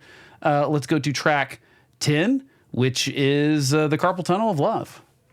About this disaster town, you put your eyes to the sun and say, I know you're only blinded to kick back what the clouds are hiding.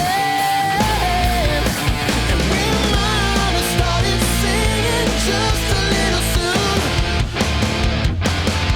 We're throwing the stones in a glass room. Whoa, we're so miserable and stunning. Whoa, Chris Monier, thoughts on it? So I just I cracked myself up with this thought. I love the lines. It was ice cream headaches and sweet avalanche where the has-been husband sharpening the knives of young wives. I think it's such a cool line. I have no idea what it means.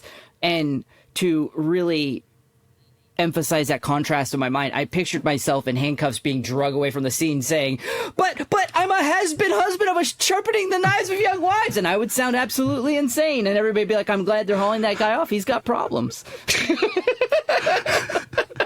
Yeah, they would use that in a court of law against you for Like sure. we told you you could be silent, and you said that crazy thing. Kyle. Oh, sorry. Or no, go ahead. You probably have other thoughts about the In song. addition to that maddening, So Kyle, I think you mentioned earlier. I forget which song was a callback to classic Fall Out Boy. That this one for me was a little bit of that too, like kind of a callback to the Fall Out Boy sound of like a song like Grand Theft Autumn, but with like a touch of what the band was becoming. Another song on the album that's not just absolutely spectacular. Don't want to call it unmemorable. Like I like the song, but I felt like it was a good song to add on the record that kind of mixed those two elements together. And then whenever I hear a hardcore part in the middle of the song, I always think of Brother Blake rolling his eyes. And I still do. I know, but It's till your last dying breath. especially when he's talking about ice cream headache and sharpening the knives of young wives and something about hunters and I don't know. It's just never my scene. Kyle, what are your thoughts on it? Well, both of you missed the absolute worst lyric on the album. Tired yawns for fawns on hunters' lawns. That's what I was saying. Like, what the So heck bad. are you? It's pretty bad. So I think awful. this. I think if not for the chorus and Patrick doing the hold on the like kind of falsetto note, this song is not great to me. And also, this song does not suck. I'm not saying that. But I will say that because I used to have a problem with Fall Out Boy and their fame, I was kind of glad to hear this song on the record. Like, oh, hey, thanks, Pete, for reminding us you were in a hardcore band. Yes, 'Cause that we all is forgot. exactly. Like, God, he just has to. Guys, He this was can't the- help himself. He's just like, dude, you're famous. Just drop it. yeah, we get it. It was the first single, guys. This was the This first is the song single? they led No. the record with in December. Yes.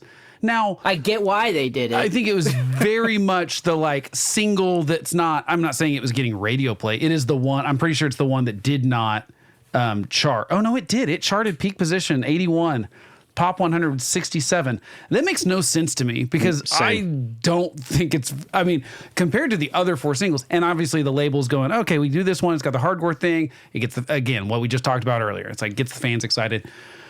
This one didn't do it for me other than Patrick's vocals. Patrick's turd polishing. yeah.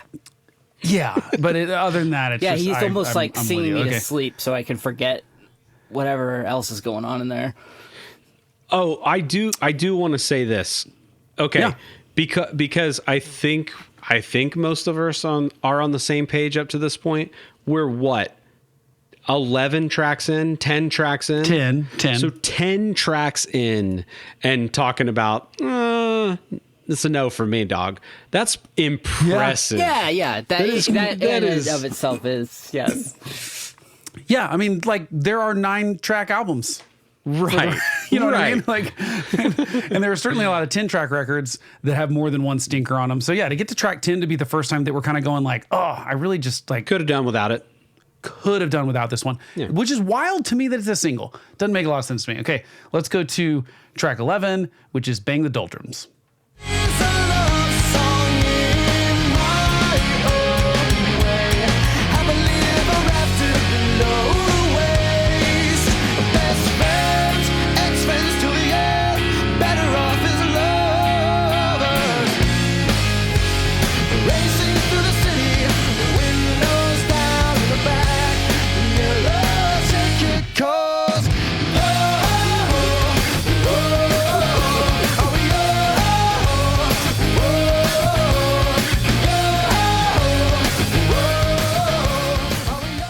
Can you have Yo Ho Ho on a record with another song that has lyrics about walking the plank and not be accused of being a pirate? Like maybe you got a pirate fetish?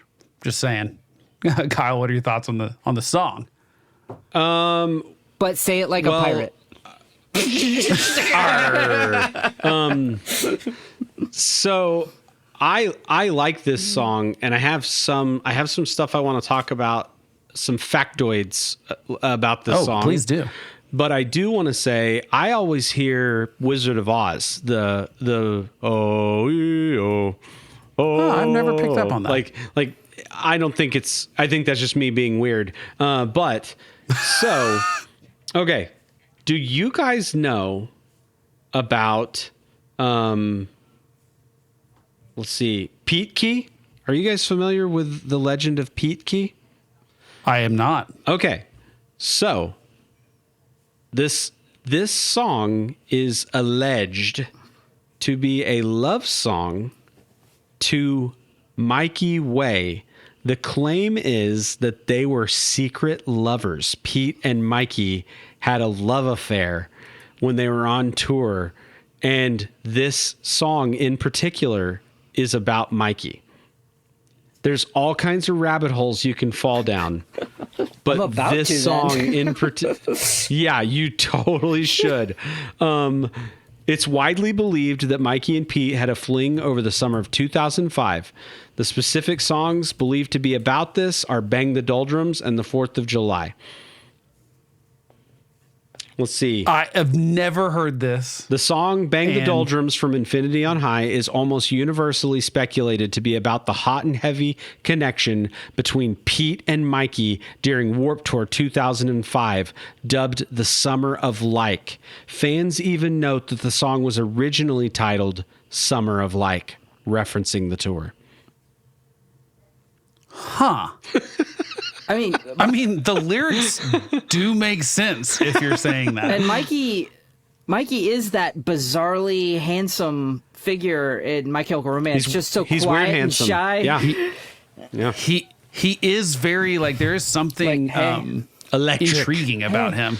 What are you doing? Oh, just thinking about poetry and pirates and shit. What are you doing?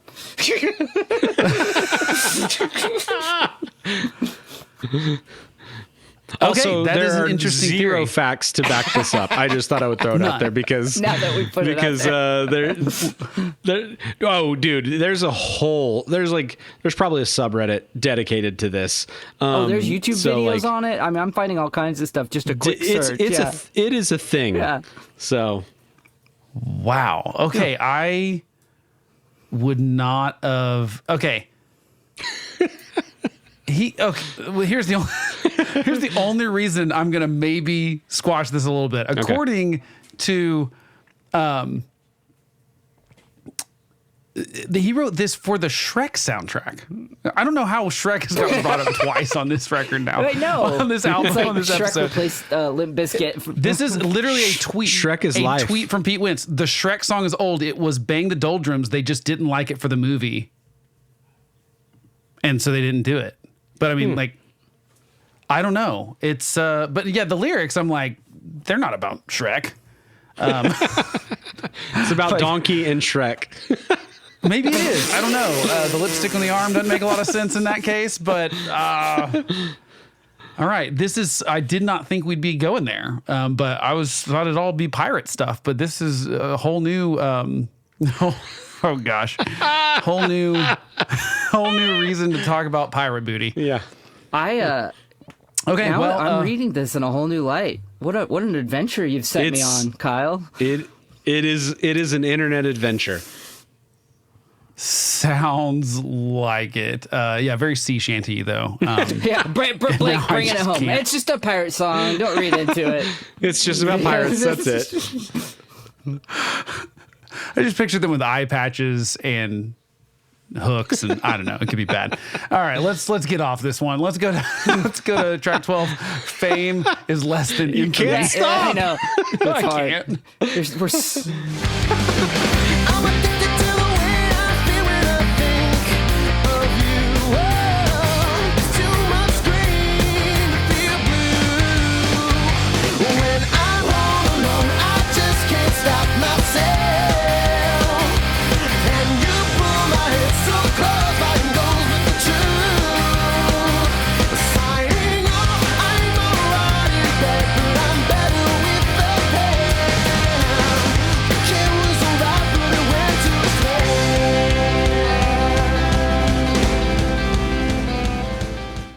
Kyle, what are your thoughts on it? I am God's gift, but why would he bless me with such a wit without a conscience equipped?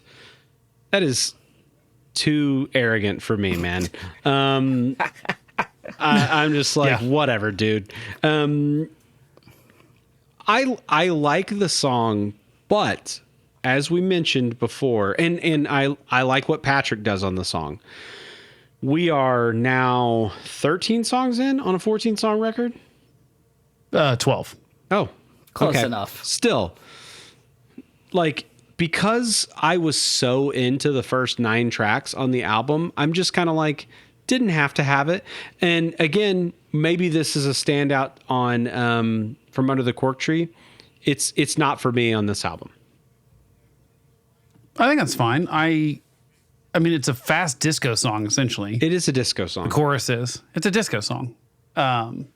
Which, again, Patrick Stump somehow taking these like influences from the 60s and 70s and turning them into pop punk kind of rock things is cool. It is cool. I don't like disco almost at all.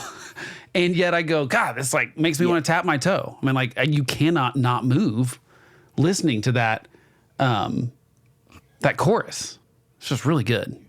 Like as far as it makes me want to move. Chris, Yeah, where are you same. at on it? This is like Inspector Gadget situation with Patrick Stump as Penny. Song's just all right. Patrick Stump comes in and is like, okay, let me just fix this for y'all. Like, add some cool stuff.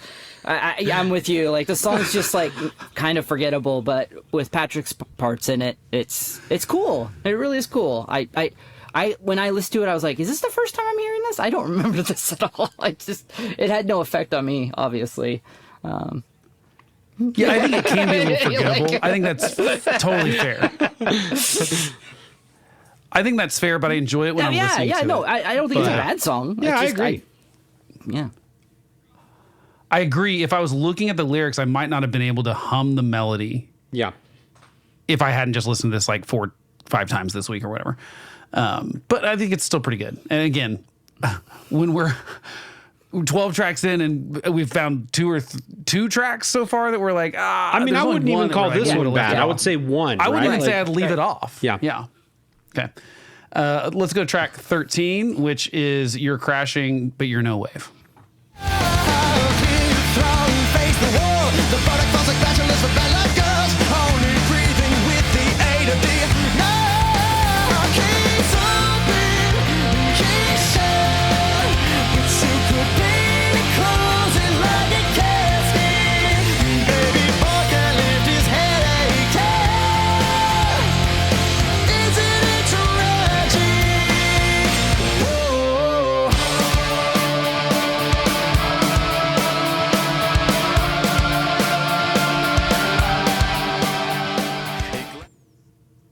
It sounds like a courtroom drama. Like, Totally. it's again, it's crazy to me that Pete Wentz writes these lyrics that open with the DA is dressed to the nines and the Mary practices all his lines. It's all about like a court case, like a fake court case or whatever. And Patrick Stump made the song sound like it's a courtroom drama. That's It takes an immense wild amount of to me. talent. It's hard to put into words what kind of mind can do that. It's really cool. The vocals on that last part of the clip there.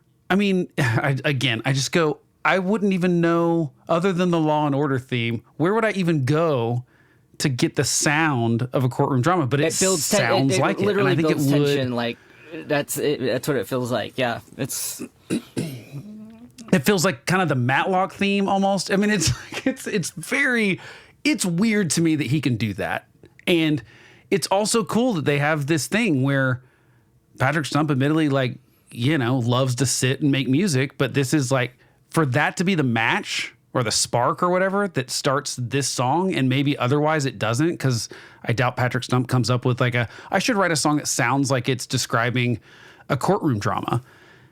I don't know. I just think that that's a really cool thing that he did here, where the lyrics actually line up with the sound of the song, even though two different people wrote the different parts. Kyle, what are your thoughts? I like the song. I agree with everything that you said. For me, I always hear the freaking My Chemical Romance song at the very beginning of that clip that you played. It reminds me of is it to the I know what you're talking about. to the end? Oh, yeah. Settle up the score. If you were here, we'd never it reminds me of that song in a good way. Yeah. That cadence is almost the exact same. You're right. I can't remember what song that is. I think that it's To House the of End. Wolves? Is it House To of the Wolves? End? Okay. I can't remember now. We'll figure that out some other time. Yeah. Chris. I wish there was a thoughts? name for this because I can always hear it in my mind when it's happening. This is one of those songs that, like, on the album, it's like, oh, all right, this is all right. But I bet live, it's be like one of the most memorable moments of the show for me. This one sounds like it would be such a freaking blast to play, first of all, and second, just I bet it's incredible to watch performed live. That was the part I liked about it the most. I was picturing the live show and being like, oh man, I bet they're smiling and jumping around and hooting and hollering, having a great time. Did make me want to go to a Fall Out Boy show, which I haven't feel been like- in many years. I can't imagine what it's like to go see them now with all the production and everything. I never have seen them. I probably should at some point, but unless they're not any better than they used to be, but I'm sure they are. Oh, sorry. I did see them on okay. Letterman, if that counts. I was at a Oh, taping of Letterman and saw they're them play. playing arenas now. Like, And, I'd love to see it. I need to go catch Oh, it. yeah, Like, no. I should have when didn't Jimmy World open for them like 2 summers ago? That's when I should have caught it. Yes. And they did one of the cool. Did you see any of the merch they had? They made Thunder, like Oklahoma City Thunder themed Fall Out Boy stuff with them in like Thunder jerseys. Like, so I think they did that in I don't know if they did that in every each town that had an city? NBA Oh, team. wow. Well, see, and they it's always do very cool. such cool A neighbor stuff of mine like has that. the Like, they're sweatshirt. such creative guys. Yeah. It was cool. I liked it a lot. Okay, let's go to the last track, which is I've got all this ringing in my ears and none on my fingers.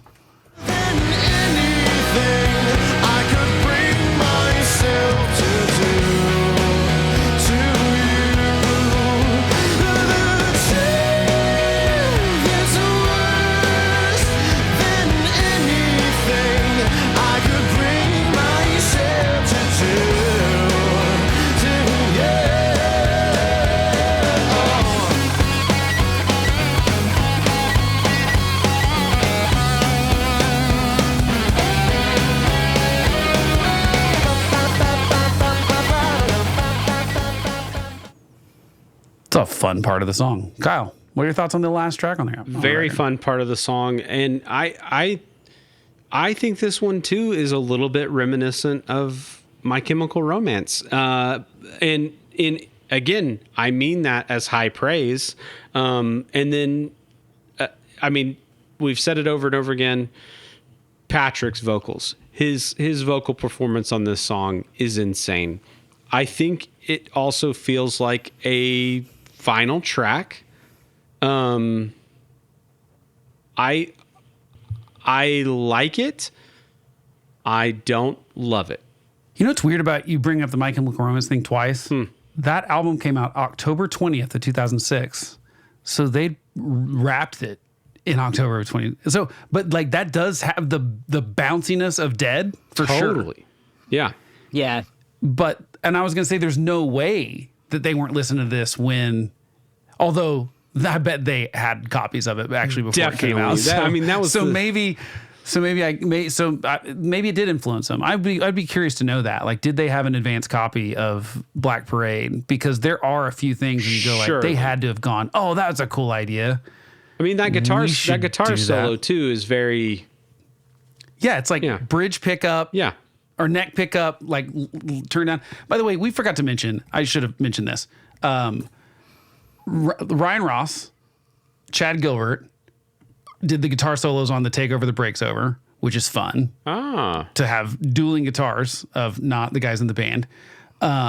Should have mentioned Butch Walker is guest vocals on You're Crashing But You're No Wave. And all these people did the crowd vocals essentially. Babyface plays mandolin on Thanks for the Memories and organ.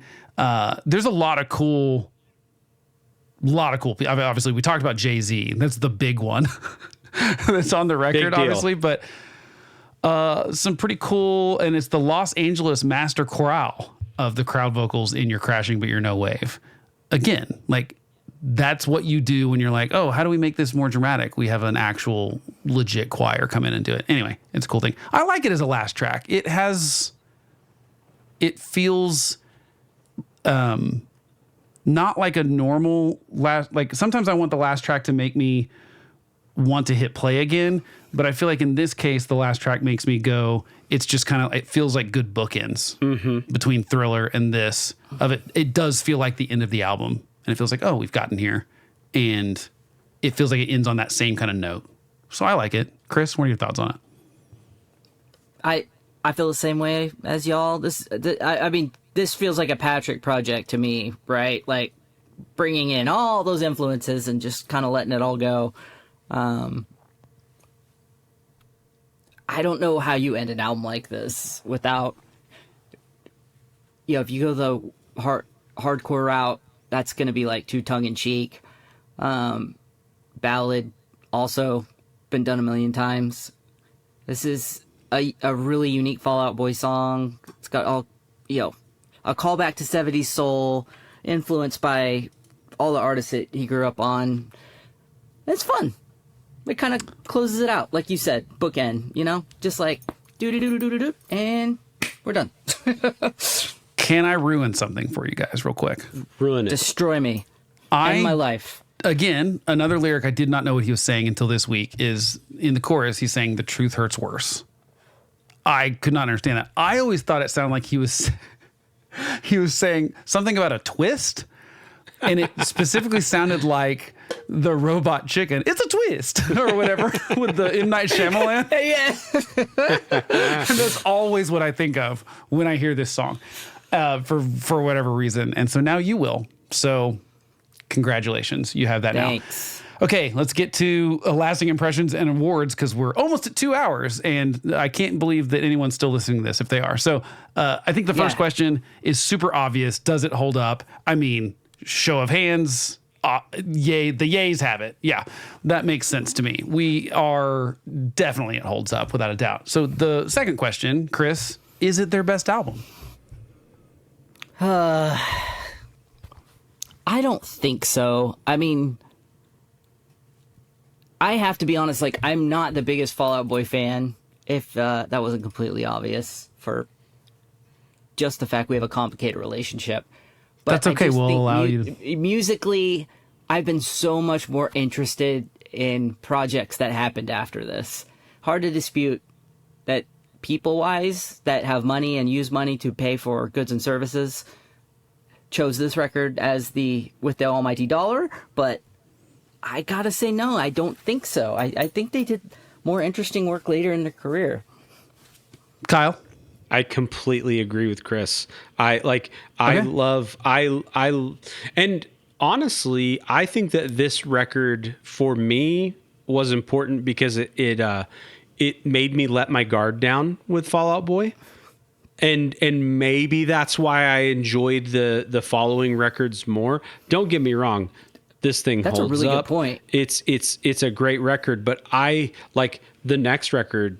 I'm going to butcher it, but Folie à Deux. I love that record. I love Save Rock and Roll. Save Rock and Roll? Yeah, I mean, I love a lot of their records that come after this, and I become a Fall Out Boy fan after this record. This record just kind of made me kind of get over the things I didn't like about them. Yep. Well put.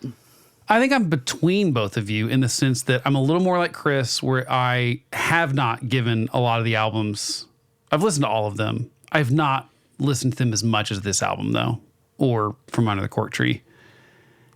I don't know why that is. It's probably because the next one comes out in 2009 and then 2013. That's 2 records, and Chris and I's band broke up in 2008, basically 2009, sort of similar. The last time I played with you, Kyle, I think was 2008, 2009.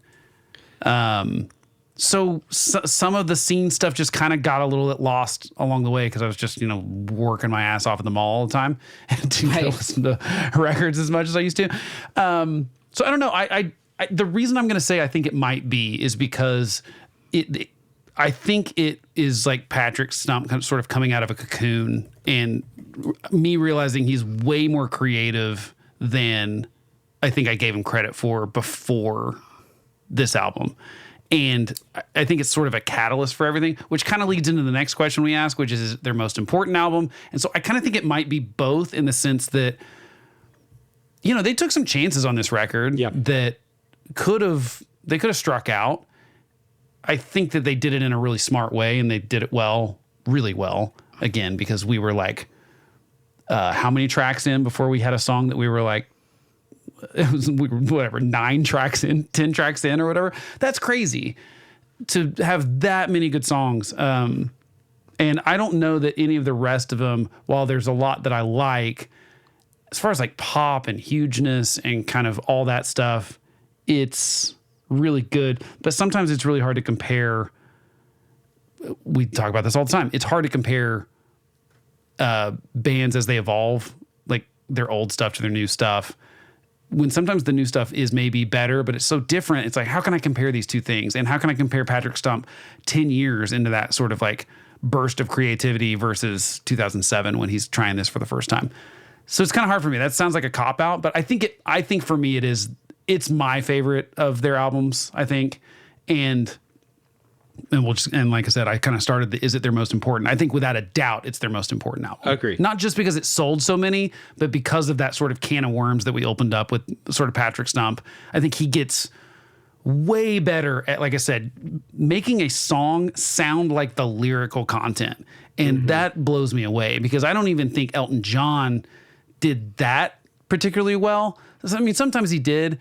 Like Crocodile Rock sounds like Crocodile Rock. Like for whatever reason, and maybe it is, but I don't know. Maybe Elton John is better at that than I think of. You're the Elton John, you're the big Elton John fan, Chris. So maybe I'm disparaging him too much. There's a parallel there, just because taking a lyric sheet and writing a song around it sounds really hard to me. Definitely, and it sounds even harder if you're like, and match the feel of this too. Yeah. Because we talk about songs all the time that are very happy sounding that have really dark lyrics, or vice versa sometimes. And this does not feel like that. It feels like Patrick is going like, and I don't feel like some of the previous albums, because they had a kind of one speed, did that. And so to me, it's just, there's a whole, again, that's why they're going to be in the Rock and Roll Hall of Fame and stuff, is because of this album. Kyle, what do you think as far as importance goes? I completely agree with you. Who they became, like some of the risks that they took, and just the overall reception to this record. It's got to be their most important. Chris, you want to make it 3? It's definitely that. That's what cemented them. And that's what all that talk earlier that I said about the second album slump and how, they answered the call. That's what cemented them in the what is it called? They're the biggest band in this genre. Right. No, they became, they're the poster boys, like the kings of the second wave of punk emo. Yeah. So for sure. Okay, so going to Chris for the next one, Desert Island Songs, 2 or 3 of your favorites that you would take on your desert island. I hate to put Thriller on there, but I gotta. It's good. I don't think there's anything wrong with that. Right, because I never really considered it a full song. Do you guys? No, I mean, I do. Yeah, you do? It's right. It's close to not being a full song if you call it a full song, and it's close to being a full song if you call it not a full song. But anyway, that's why I feel a little weird putting it on there. It's great. I mean, it's the perfect amount of time for that song, I think. So no, it's great. Exactly. No, it didn't need anything else. That's for sure. And then This Ain't a Scene and Thanks for the Memory. Sorry to be so on the nose, but those 3 they just do it for me. There is nothing wrong with that, Chris. I often pick the singles. Kyle, what about you? The record company overlords agreed with me, except with Thriller, Yeah. right? Yeah. Kyle? I'm gonna go with Thanks for the Memories, parenthetical me and you, because I'm not going to read all that. And I'm going to go with the takeover, the breaks over. Oh, I thought we might line up completely because I'm me and you. Thanks for the memories. And don't you know who I think I am? I think those are mine. Yeah. We were close. We were close. Thanks for the memories. Trifecta gets all three of us though, because What a banger. I think it is the best song on this record. It might be my favorite Fall Out Boy song, period. I think it's very good. What about I want to just comment on it because you said it, but I can't think of one. Yeah. That's the song that pops in my head immediately when I think of the band. Yeah. It's just so good. What about Nobody's Perfect? What's the worst song on the album, Kyle? I can't even remember the freaking name because I don't know the names of their songs. Like it's the one that I said could go, and now I don't even know the name of it. Right, because the names of the songs are almost impossible. You know, this is going to sound strange. I would maybe pick the Carpal Tunnel of Love. Like, even though it's a single, I don't love it. It doesn't help that it has that hardcore breakdown. Oh, I'm that's probably it. personally No, that's biased it. That's against it. That. Is that it? The Okay, hardcore breakdown. Okay. Yeah, that's it. Okay. Chris, Yeah, where are you at? that was mine too. Yeah. Okay. Well, then on that we agree. Very strange that we all picked literally the first single. That's the one we agreed that for Patrick doing cool shit, it definitely should have just not have been on the album. I don't remember it being a single, and I can't believe it is a single. I mean, I know that it is, but like, yeah, I don't think it was. Again, I don't remember the video for it or anything, so it didn't make that big of an impact on me. I don't know if that's just because they didn't push it super hard, or if it's because it's that unmemorable. But well, you know what? I'm bitching about names, but it's probably the most cleverly named song on the album. And that I wonder if some marketing guy was like, "Ooh, Carpal Tunnel of Love." Maybe that's the one. It is a clever title. I do like it. Okay, what about Grower Not a Shower, Kyle? Do you have one that you maybe didn't like at first, but you now love? You know, I it's hard to say that I love it, but I do think Hum Hallelujah has grown on me because I was totally annoyed by referencing that song at that time, and now it doesn't bother me. I think I feel the same way. I think it might be Hum Hallelujah, or it might be kind of the last couple tracks because they are more album sounding songs, and there's no way they're going to hit you as hard as Thanks for the Memories. But I think I'm going to go with Hum Hallelujah just because I had that bad taste in my mouth from, I guess, how much I hated that everyone loved the song Hallelujah at that point. Chris, what do you have one? You know, for me, it was kind of a weird one, but it's Don't You Know Who I Think I Am? And it mostly comes just from the fact that when listening to the record, you know, the last few weeks, that one really stuck out to me as one that I didn't really have a strong memory of back in the day. But I was singing along with the loudest. We talked a lot about that one because of the less wordy chorus. So right. Well, guys, it's been fun doing this again. We're going to get back to doing this every couple weeks. And so feel free to, let us know what albums you want to do. You can email us at info@findingemopod.com or hit us up on Instagram at findingemopod. Thanks for hanging out with us for a couple hours. If you like what you hear, consider giving us a glowing 5-star review wherever you listen. And of course, subscribe so that new episodes just show up on your device that you listen to this on. And by the way, we also do these little snacks we've been briefly talking about. We're doing those every Thursday where we talk kind of about what's going on with these bands right now in 2025. And we're talking about, the new albums that are coming out from people like Hayley Williams or re-releases of 20-year-old albums and stuff. So kind of whatever's going on. Currently, they're normally like 20 to 30 minutes as opposed to 2 hours long. Yeah. So that's why we call them snacks. A little easier to digest. Tiny morsels. A little easier to digest. Yeah. And so check those out as well. And we're trying to do all this on YouTube too. So feel free to follow us on there as well if you want to watch us instead of just listening to us. And that is it for us. We will catch you next time.